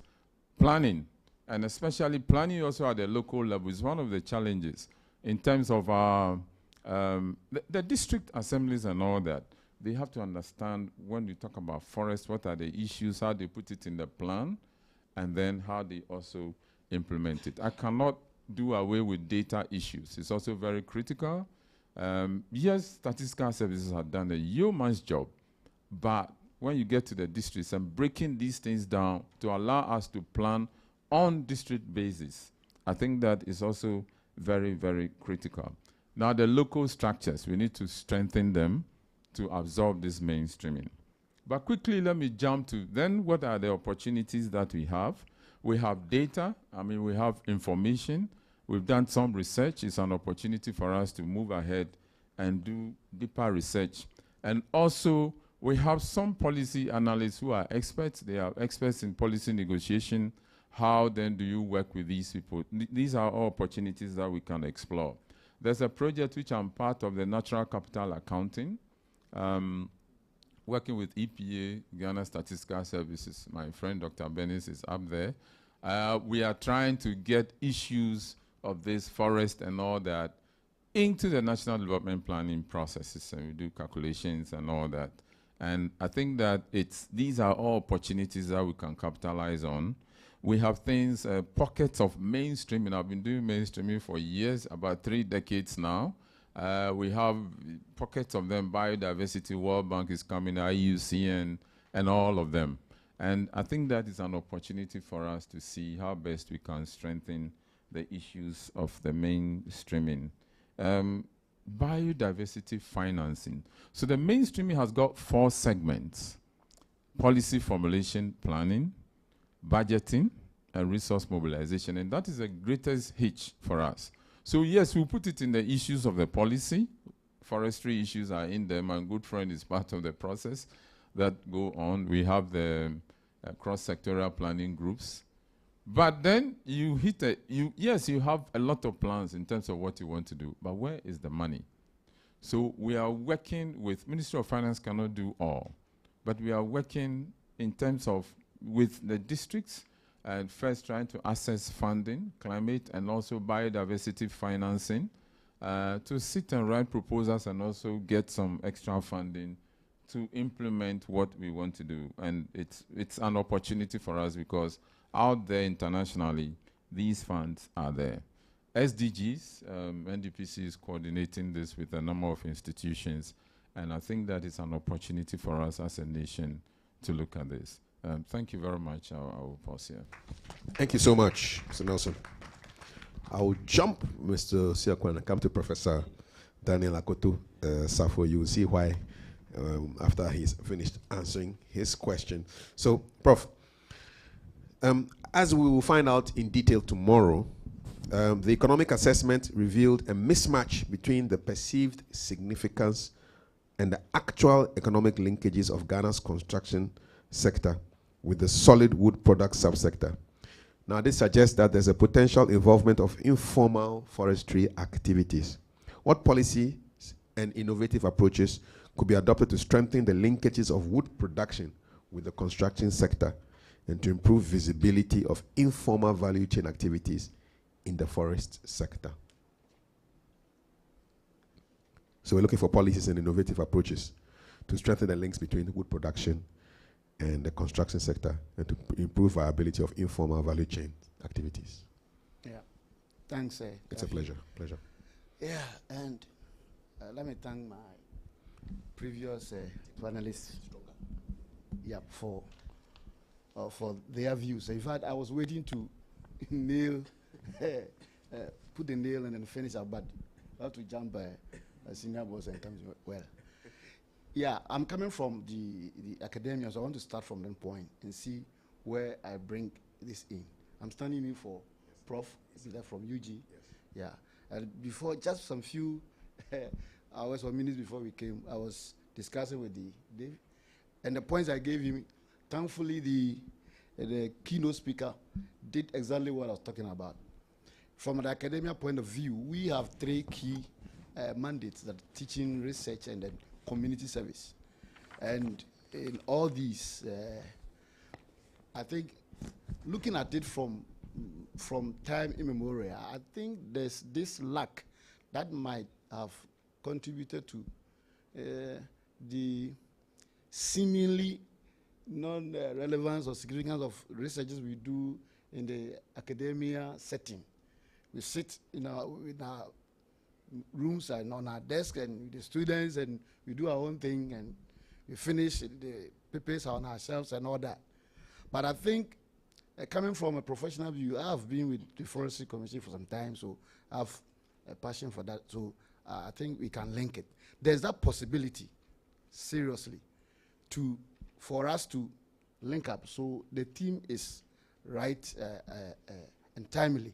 The linkages should be there. I'll be coming there, and I will use just the data collection aspect to address the informal activities of forestry practices that we see. Yeah, so what I want to say before I attempt the issue is that we need to strengthen these linkages. We are conducting research, but our research should be relevant for industry.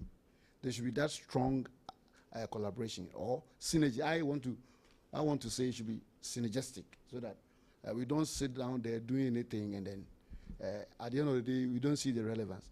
Now, coming to this essential issue, I think data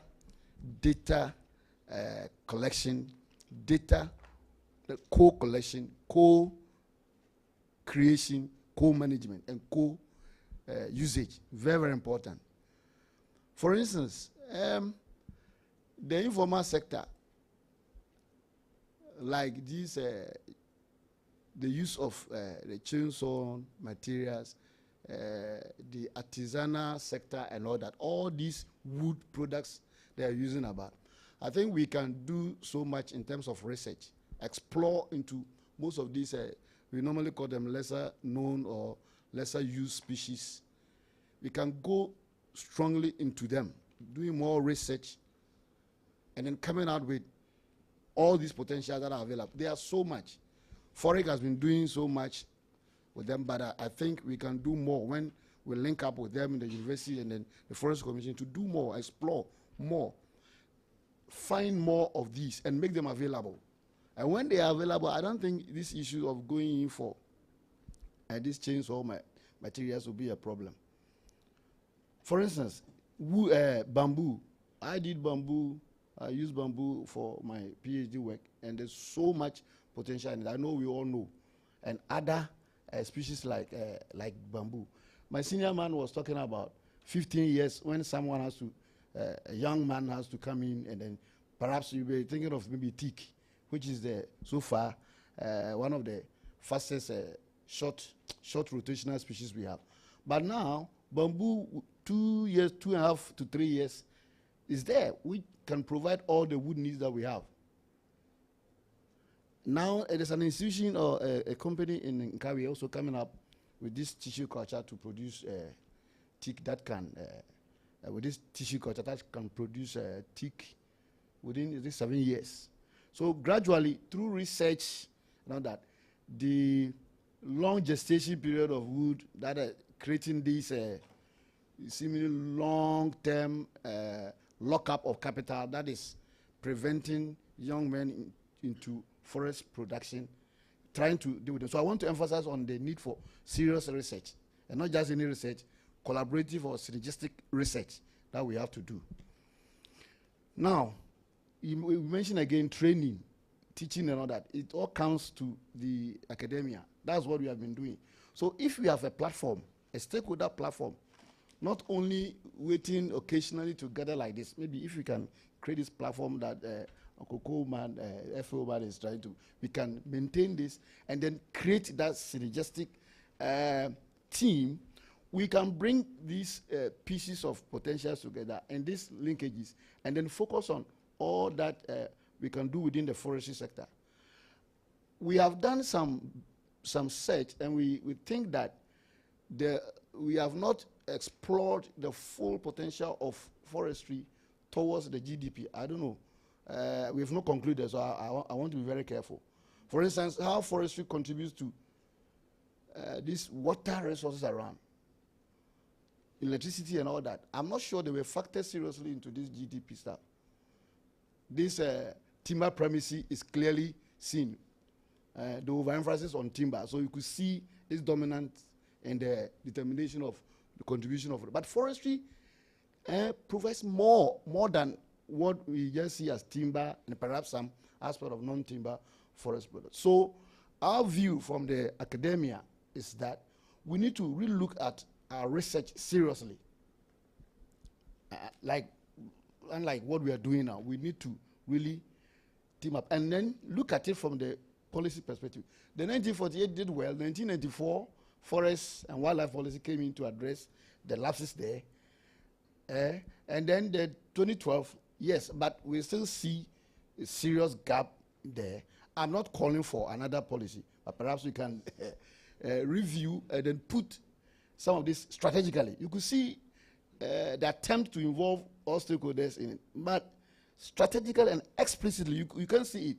Where is the academia coming in? Where is forest coming in and all that? Well, if it's there, maybe my attention can be drawn to, but I see it holistically, but I don't see the strategic approach to that.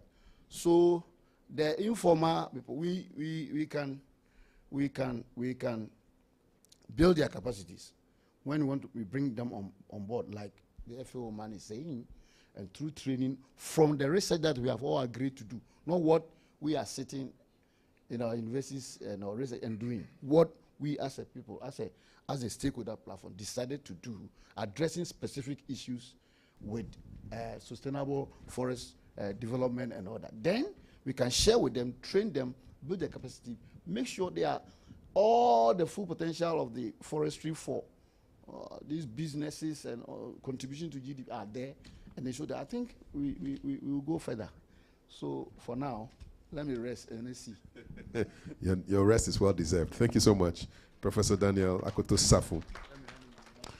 The last to contribute to this high-level panel is Mr. Joseph Osiakwan, and this one is an ECOWAS-related kind of a question. So as a member state of ECOWAS, what priority measures can be implemented so as to harmonize policies across the region to foster a more integrated approach to sustainable forest production and utilization while addressing issues of common interest and transboundary challenges, given the area that we're talking about? Okay, thank you very much, Kafui, thank you. And thanks to my co-panelist here. I have been moved out of the country now to the ECOWAS sub-region. So I'll be talking about international issues here. That's why I brought you last. Yes, I can see why I came last year. Yes, so within the ECOWAS sub-region, already a lot of work has been done to harmonize policies of various countries.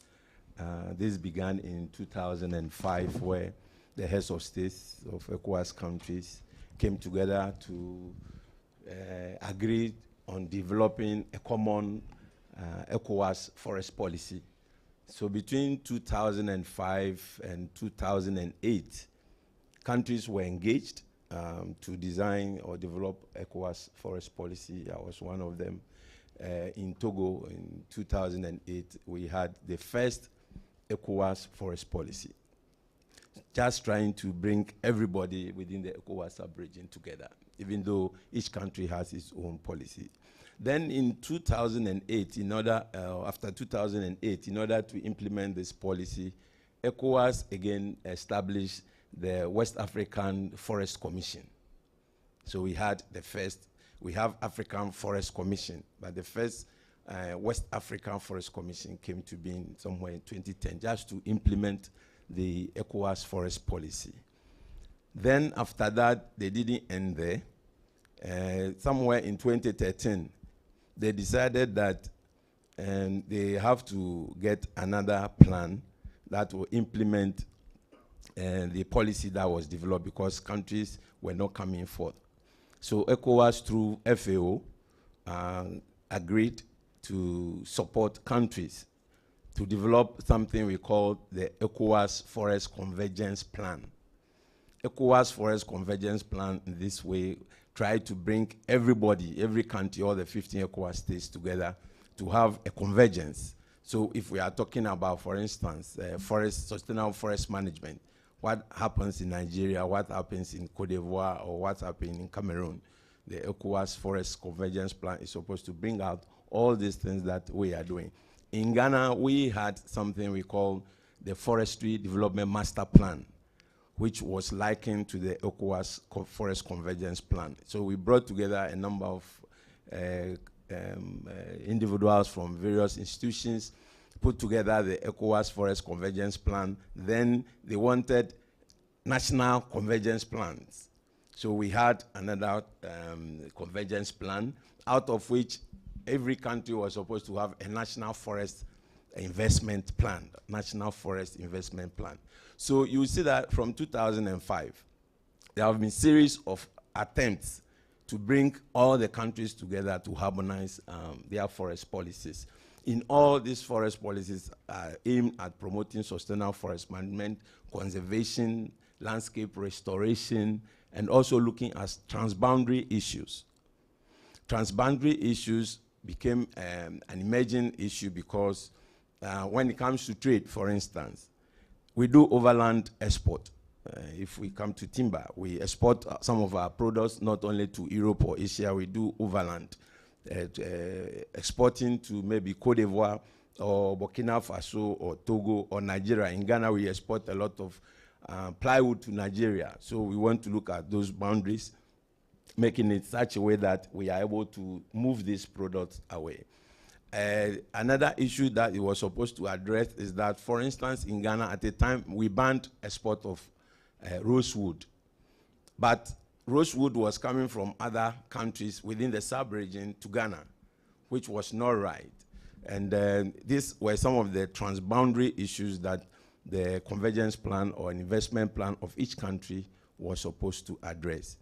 So we have the structures in place, but the implementation is not good because we are not able to address the major challenges that the policies, the convergence plan, the national investment plan developed. What is missing is that there's no forest monitoring system for the ECOWAS sub-region that will monitor the targets that each of the plans that have been established will monitor. So each country reports on its own, and there's no convergence point where we will go and report on what we have achieved. Unlike the United Nations, where we have the United Nations Forum on Forest, there's a platform each year that is held in New York where countries go and report on their voluntary contributions to climate change, for instance, or voluntary contributions to end deforestation, for instance, or voluntary contributions to increase employment in the forestry sector, for instance. These targets are missing in the West African sub-regional plans, and this has to be improved. That's one of the key areas that has to be looked at. And then a lot has been mentioned about financing, sustainable financing. Each country is operating on its own. So if you have the plans and you don't have the resources to implement it, then it becomes something on the table. So there's the need for an ECOWAS sub-region fund, forest fund, that can support forestry activities. We can take particular activity within the sub-region. If it is about tree planting and we want to increase seedlings or nurseries, there should be a fund to encourage each country to do central nurseries that will supply seedlings across the countries for planting. That is missing. This is something that is being thought of at the high level, the UN, the United Nations Forum, where they are seeking some global fund. They call it a Global Green Fund that will support member countries of the United Nations. I think ECOWAS should adopt some of these things. And then finally, we have to look at how we do cross-sectoral exchanges of knowledge. We do not visit countries. We are here. Burkina Faso is exporting tomatoes to Ghana every year. And we are complaining that they are in a dry area, but they are giving us the food. So what are they doing better than us? Let's go there, see. So this is that is why the cross linkages are forestry, agriculture, and other institutions will pay visit to Burkina Faso to see what is happening. That is what the ECOWAS policy, the convergence plan, the national investment plan has done. It has opened up the boundaries for each of us to visit our countries freely. Forestry Commission sometimes go to Togo to check on the customs to see whether some products are coming to their country that is illegal. Sometimes they also come. We go to Burkina Faso, spot checks from TIDD.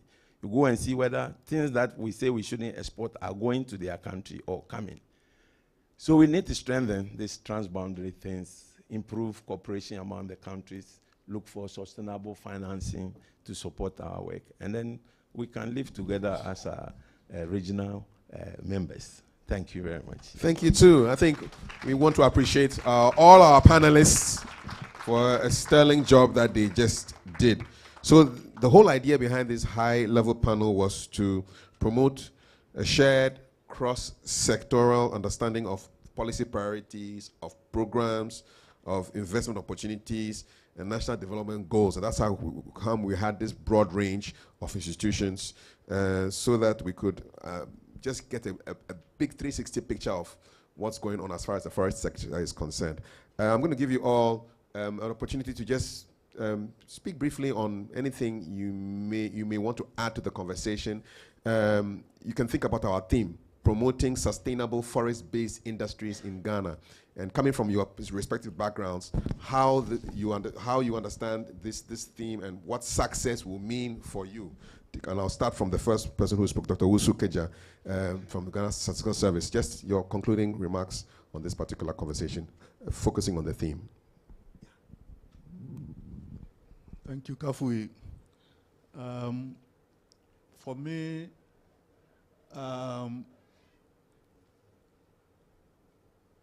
what Statistical Service is mandated to do, coming out with official statistics that will improve on the lives of the people of Ghana.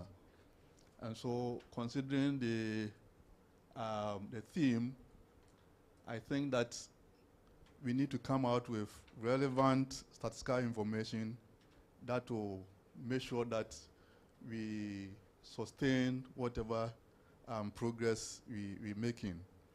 And as Doc was talking about the number of activities that they are doing, the question that came to mind was whether there's any program put in place to do M&E. So, for instance, do you know the starting point? And at the end of the tunnel, what is it that we want to achieve? And so if you don't put kind of some key indicator that we seek to measure, then whatever we come out at the end of the day will be guesswork. And so, and Prof was talking about how we can work collaboratively, which we have been preaching about.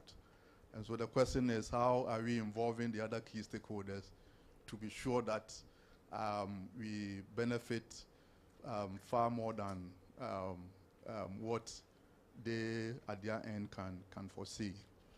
And so for us, we want to make sure that we collaborate with all key stakeholders and come out with relevant and timely statistical information to be sure that we benefit together as a country.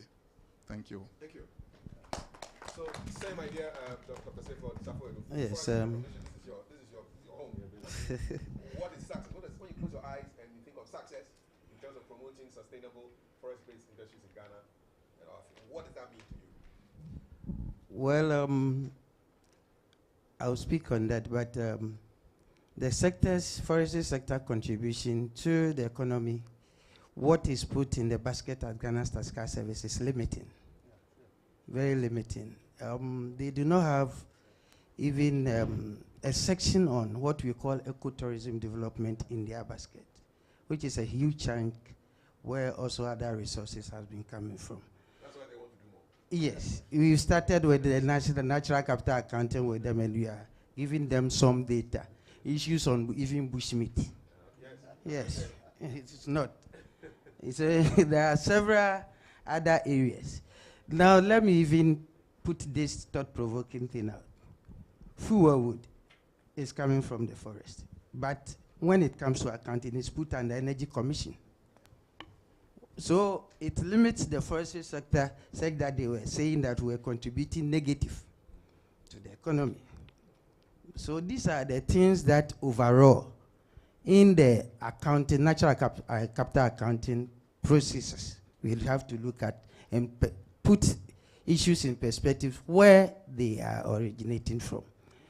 Exactly. For the linkages, I think the technical study has been done. Those products that are going to feed on and those that are also being used as raw material, when we're able to determine all that, the real contribution of the forestry sector will come to bear when it comes to the linkages. So I'll limit myself to this. Thank you. Yes, what does success mean to FAO?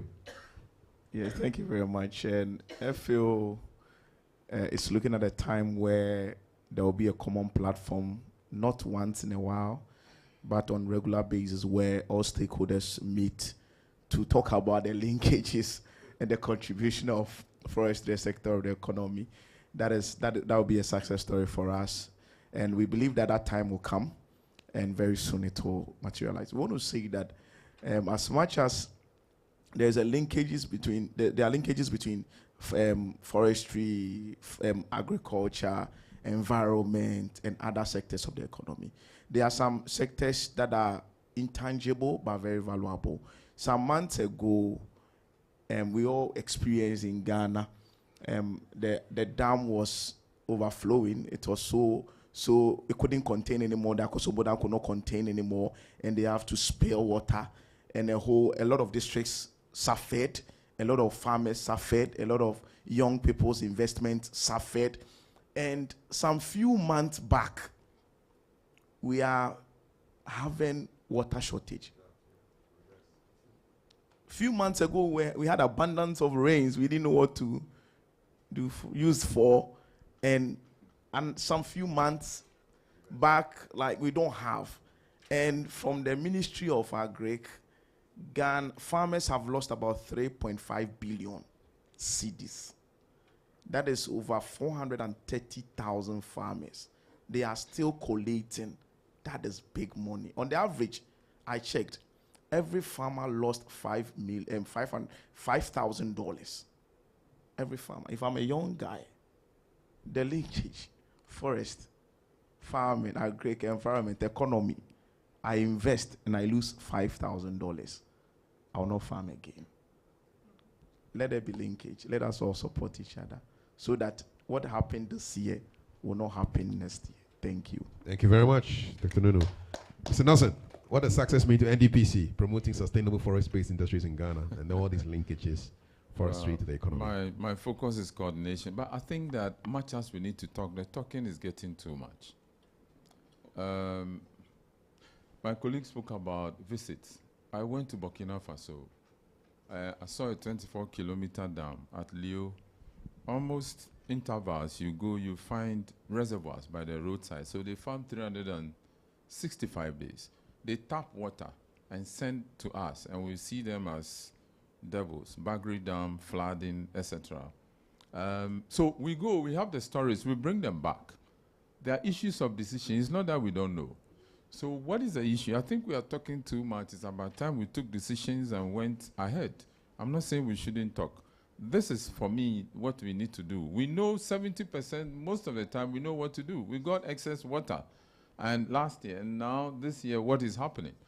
Who said we didn't know that we had to store this water or find mechanisms in place to store the water?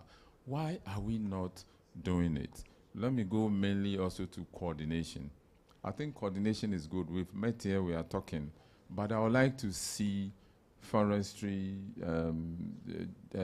GSS, etc., sit down, go actively, work jointly, bring in funds, and implement this.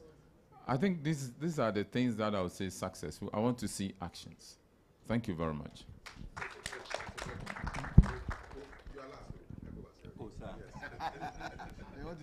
You take us out of Ghana, you know. So, Prof, what does the success mean to you in terms of our theme, promoting sustainable forest-based industries in Ghana, and the linkages we're talking about to the economy? What does success mean to you? Well, thank you, Kefi, once again. Let me quickly acknowledge my senior professors here. Okay. Somebody taught me. Dr. Jima here taught me. Dr. Brown also groomed me. And I have my boss, Mr. Kweku here. Yeah, you see, I was discussing with my boss, Dr. Jima. Said, I'm still on research. I think we can do more. Trying to bring more value addition or more products by going into research into this even machinery, the equipment that our timber merchants and other artisans have been using. We can do research and improve on the efficiency. And in that case, we will not go more into the natural resource or natural base topic. That's one big area we've left, we have not done. And I think it bashed us a lot. This chainsaw issue and all that. We did not match our natural stocking with the influx of the machines. And yeah, obvious, those who have done work can tell you. It's one of the bane that caused all this hula baloo about chainsaw and all that. So I think it's a gray area we can go deep. Again, lesser, small diameter logs and all that. Dr. Jima we were discussing, he was saying, we need to also go there. We should come with machine equipment that can process this small diameter and even go down to downstream, knock down furniture. We are almost exporting raw material, mostly about 70 to 75%, but we can do more. So success means let's do more research and let's do more auditing, environmental auditing we are doing, machinery auditing we should do. For instance, even coming to the informal sector thing we are talking about, do we have the data? Do we know the people in there? Just like how Ghana is suffering in gathering the informal sector for taxation and all that. In the forest sector, we have that. So we see limited input into the business setting. That's why the GDP, we seem to be contributing. So let's do more research, come out with more of this, and then synergistic collaboration, and then we are there. Thank you very much. You're welcome, sir. So that's what success looks like to you. ECOWAS, what does success look like to you? For ECOWAS, that will be a big story. And from where I come from, where I work, the Ministry of Lands and Natural Resources, we put together all the policies and the strategies. My minister's statement was clear. What is missing for us still, in spite of all the efforts we have done, is the visibility of forests in national accounting, which has been echoed all over. We still don't been seen as a productive sector, so when we even developing, and it is true for all ECOWAS countries, when we go to ask for budgets for our work, because we don't create so much revenue like GRA will do, or we are not in production industry like this man said, our charcoal is being captured under a different industry. Even the wood that we process is only the foreign exchange aspect that we talk about, and the fuel wood component, the bushmeat, nothing is coming. It's true for all ECOWAS countries. We meet and discuss some of the challenges that has to do with budgeting, and it is because the visibility of forestry as a major component of the government development agenda is not being seen.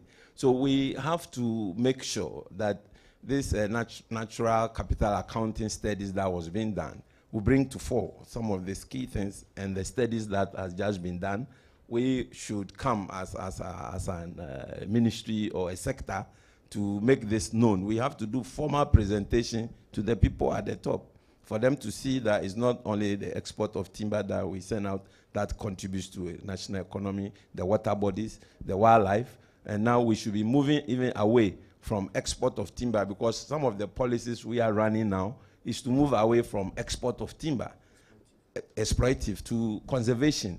Let's conserve what we have now, develop ecotourism sector. People will come to Ghana like people go to Kenya. They don't have the kind of forest we have, but they get more visitations into their countries than we have in Ghana because they have more population of animals that you go and see.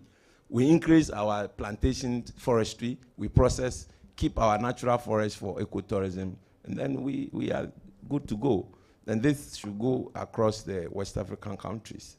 And that is the way we can promote our forestry sector in the future. Thank you very much. Yeah. Thank you so much. We promised a high-level policy discussion, and so far the discussion has been me asking questions, they're responding. I want to give you some time for you to just, if there's anything on your mind, speaking to the theme, to anything you've heard. We'll give you opportunity for 3 questions. There's one. I saw one hand here. 2 hands. Okay. Briefly, your name, your organization. Keep it brief for me. Thank you. Francis Ofosukobia is my name. Organization Green Care Africa. We are climate change and agriculture organization, and also with the SDG Goal 13 climate action. And my question goes to Mr. Nunu and Forestry Commission.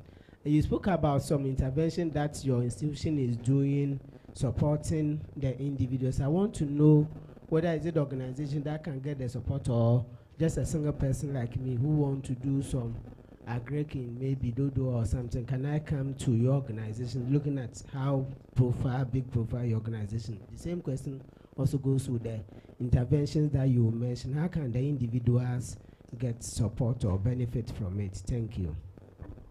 One question, one response. Thank you. The project, some of the projects are done in partnership with other organizations, but Forestry Commission, as implementing like the cocoa forest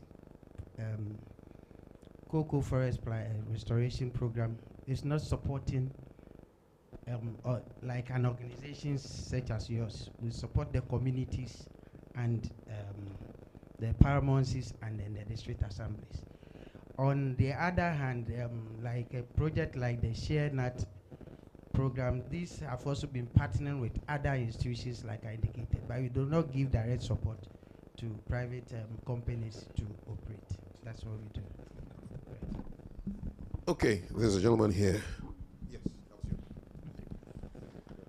you. Thank you. My name is Ransford from CASA Initiative Ghana. So when Prof was talking about the research, I'd like to add, maybe make a recommendation. Probably academic institutions, we should move from making our students do individual projects, maybe final year when I go and sleep, the topic that comes to mind, and I come and tell my professor, then he okays for me and I do it too. Maybe the institutions should link with government organizations. What are your challenges? What do you want to see? Probably maybe state-driven projects so that we come and tell our students that this is what Forestry Commission wants. This is what the NDPC wants. This is what the national institutions want, so that the research that we make, of course, it will be state funded, of course, so that so that the research that we make, it will not lie on the shelves of our professors, but the states will pick it up because they've paid for it and the states can use it. Thank you. So that's a recommendation right there.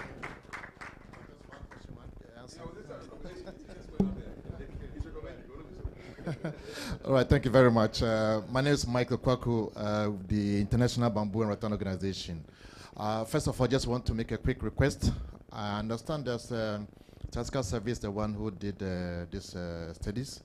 I want to find out whether the report has been made available to stakeholders. If you have not, I'll plead that you can share with us because reading the recommendation by one of the key institutions, I realized that a lot of recommendations were made. My institution, one of the sectors or institutions that were mentioned, we were affected, our organization. I saw bamboo as one of the commodities that to be leveraged for the support of the wood sector. So I'll be glad to see the details of the report. Probably there's a lot to read about than just the heading of just the bamboo. So I'll be looking forward to the key with the report, the entire report. But first, my question is that, who is going to implement, monitor, and evaluate this report? Because I mean, we often have a lot of reports. In fact, this morning I was looking at the 1994 Forest and Wildlife Policy, and when I realized they were identified some gaps for which the 2012 wildlife policy came to and strengthen. But it looks as if we are even having more challenge to do with the 2012 policy. And somebody Prof was talking about, we are hoping that we are not going to have another policy again. But if we don't take care, we are going to have another policy again. Because I don't think the 2012 policy have lived it to expectation, because some of the gaps that we saw, the degradation, the galamsey issues are even worse now than before. So it's likely that we may have to refine and see how best we can strengthen the 2012 policy. So my question is that who is going to implement, who is going to monitor, who is going to evaluate this report? Thank you very much. Thank you. So first of all, first question is the report available, and who is implementing, monitoring, and evaluating? Yeah. I was looking around, checking whether Dr. Fusubadu is around. Can you give a response? Okay. Should I take the microphone? Who wants to respond? Natalia? All righty. Okay, thank you. Yes, the report is available. We can disseminate it with everybody. I guess the question was also referring then what's next after the report. No? So the implementation, it's maybe about the next steps and what we are here today and specifically tomorrow in the group discussions is to have draft action plan to see what is coming out of this report, what can be some priority avenues in going ahead to really promote the sustainable forest-based industries in Ghana. So I hope it helps address, but please feel free to add in. I think they want to know your name. I'm sorry. I'm Natalia Formenton Cardozo. I work for FAO based in Rome, and I supported this work together with colleagues. First time in Ghana, loving it so far. Akwaba. All right, I've said 3, and we're done. But if somebody wants to score an extra time goal, I don't mind. I think we are really done. He didn't get your question? He didn't answer your question? You didn't answer your question? Really? Okay, get the answer for you. Okay, I'll give you an answer. Then I'll take a last question, that's all, after this. I thought I was escaping this question. So FAO doesn't give direct support to individuals, and we don't give support to private organizations as well. But sometimes there are certain projects that give support to community-based organization like the FFF. So very soon there will be some disbursement. You can check on our website. By this November, December, they will call for another application. So most often it comes out for organizations. You can apply, shortlisted, then evaluation is done. Then if you are qualified, you can get some grants. So check out on our website. By December, there'll be something like this. And sometimes too, on cocoa, like I was telling my colleague, on cocoa like this, we normally work with Ghana Cocoa Board. So if you route yourself through Cocoa Board, then it can come to my table. With that, there can be some support for you through Cocoa Board. But for you to approach us for financial support or aid, it will be so difficult to commit something like that. Thank you. Okay. This is the last question for today. Mine is not a question, it's a comment. All right. Okay. So my name is Samuel Molido. I'm the Timber Industry Development Division as the head of research and statistics. When the technical director was speaking, he made mention of the need to, go into plantations, to promote, to protect our natural forests. Actually, looking at the theme for this event, I realize that there's a need for us to do more research, as Dr. Akutu Safo said. A recent research shows that timber-based buildings are able to reduce carbon compared to bricks, able to reduce carbon by 33%, and enforced concrete is able to reduce that by 40%. But unfortunately, why are we not promoting timber-based buildings in Ghana? There was a meeting last 2 years with the Ghana Chamber of Construction Industry, and their fear was fire. So we need to do more research into this and promote, if we want to, because these buildings can actually store carbon. But unfortunately, if you want money, funding for such research, you'll not get it because you're talking about utilization, harvesting the forest. So you'll not get it. But if you don't come out with strong policies, to promote utilization for plantation timber, you end up destroying the forest. As we speak, about 57% of our exports are all plantations. And 90% end up in India market. So what happens if the market crashes one day? It isn't going to be a doom. So that's the need for us to, that's the reason why we need to do more research to see how we can promote timber-based buildings, which can actually serve as carbon sinks. Thank you. Oh, the comment requires some small clapping. Abi? Thank you very much. My name is Matthias Ereto, and I'm representing myself here. I like the suggestion from my colleague, so I felt moved to ask Prof to share his comments on what the suggestion is. What do you make of it? Is it possible? Is it easy? Is it difficult? And why are we not doing that? Because I see that as a very strong way to create linkage between academia and industry. Thank you. The possibility of tailoring research to the needs of the government institutions.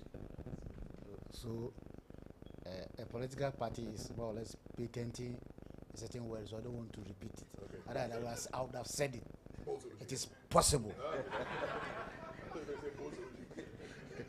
So, highly possible. In fact, do exactly. The right synonym. Good. Thank you. Yes, those of us who have trouble. That's where it is. That is what is happening. Yeah. Most of the key developmental policies and decisions come from strategic policy from government and academia or research institutions. So it's possible, but because of the last thing he said, funding, and which is problem for every African country. So you don't get the funding from. It's not costly. It's not that costly, but you don't get it. Perhaps because of the numbers. There's a plan to say that every year government gives us a peanut for book and research, and that is what we also do use for. People don't know that promotion from the technical instructor. I started from demonstrator. Mr. Brown, I'm not even call demonstrator. I'm very technical instructor, and then lecturer, senior lecturer, and then professor. All these is a requirement. If you are employed in a university within 6 years, if you don't move to the next, you'll be sacked. And the small grant that is given, that's what, and it's not enough.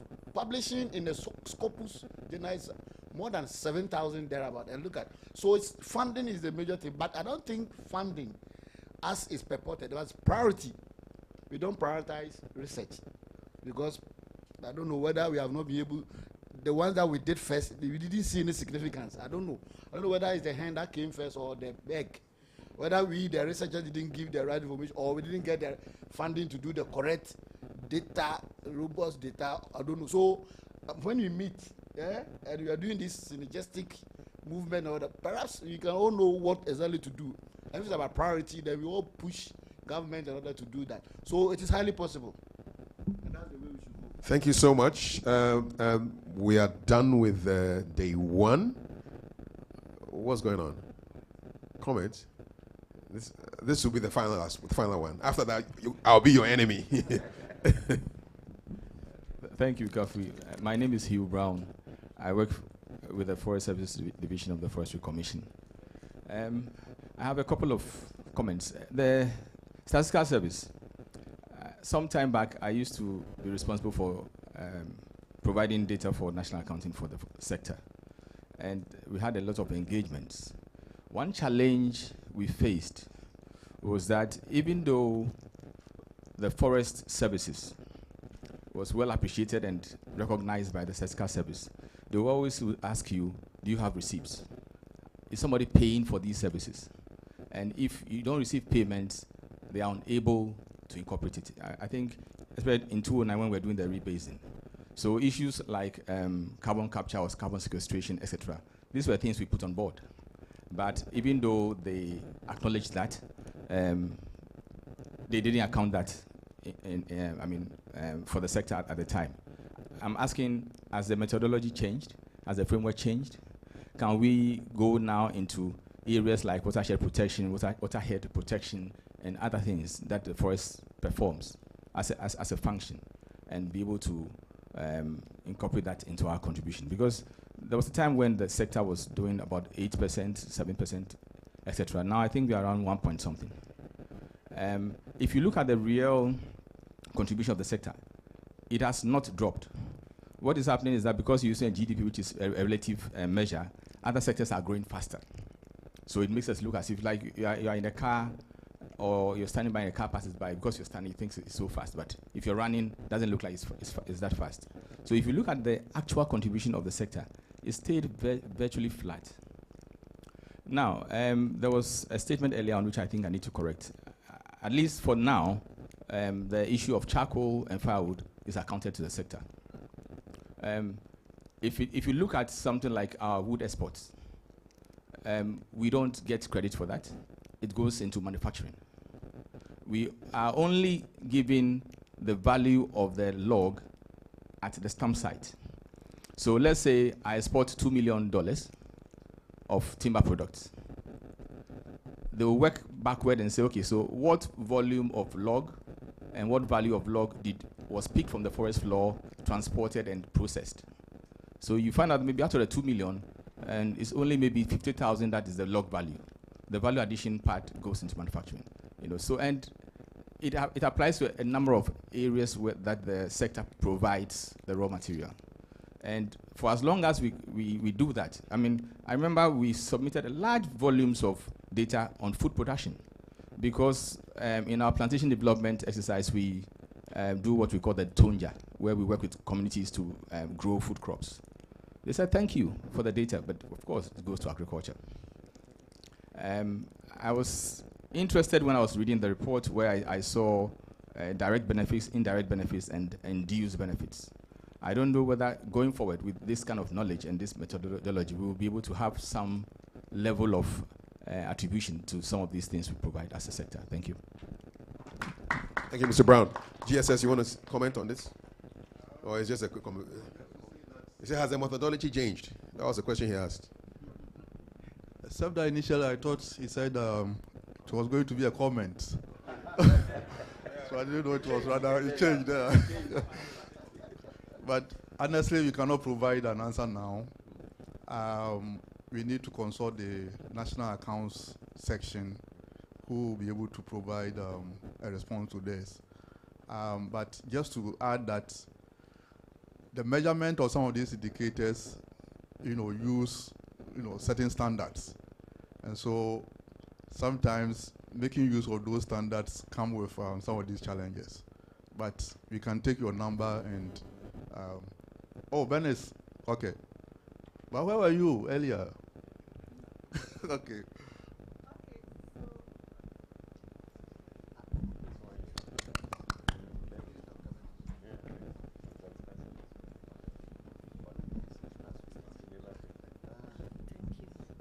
So please, with respect to the ecosystem services, for now, even if we are able to evaluate it. We cannot include it in the national account statistics because the framework doesn't permit that.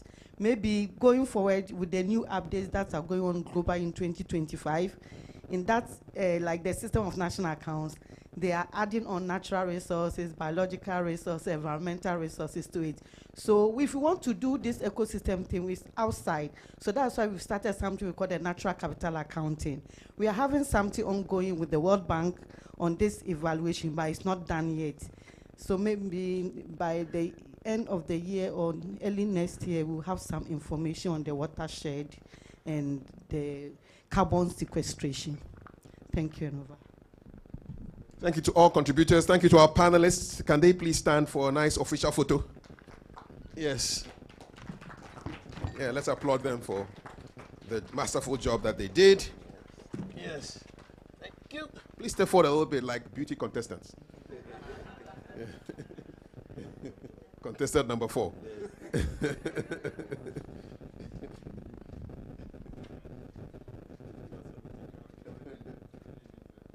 already in it. Okay, let me just be part of it. I think I'm beautiful enough.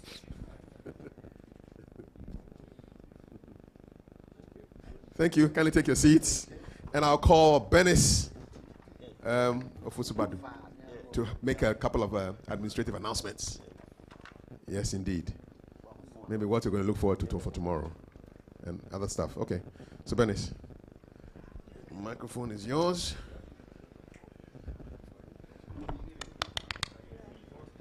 So thank you, Kafui, for taking us through the day's activities and bringing it to a successful end. So tomorrow, if God permits, we will start at 9 a.m. and to be a technical session. So those who have to be here knows, I think they have received the invitation to be here. So we hope to see you tomorrow at 9 a.m. And going, as you are about to leave, please, the accountant is around, but I would advise that the high-level table should be seated here on my right for the accountant to come and see you. The rest, you can see the accountant outside this room for your TNT. Thank you, Enova. Thank you very much, Benis. So tomorrow, bright and early, 9 a.m.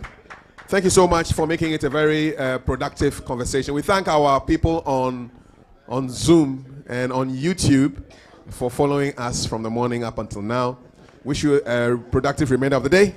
We'll see you later, God willing, tomorrow. My name is Kafui Day. Have a good afternoon. Take care. God bless.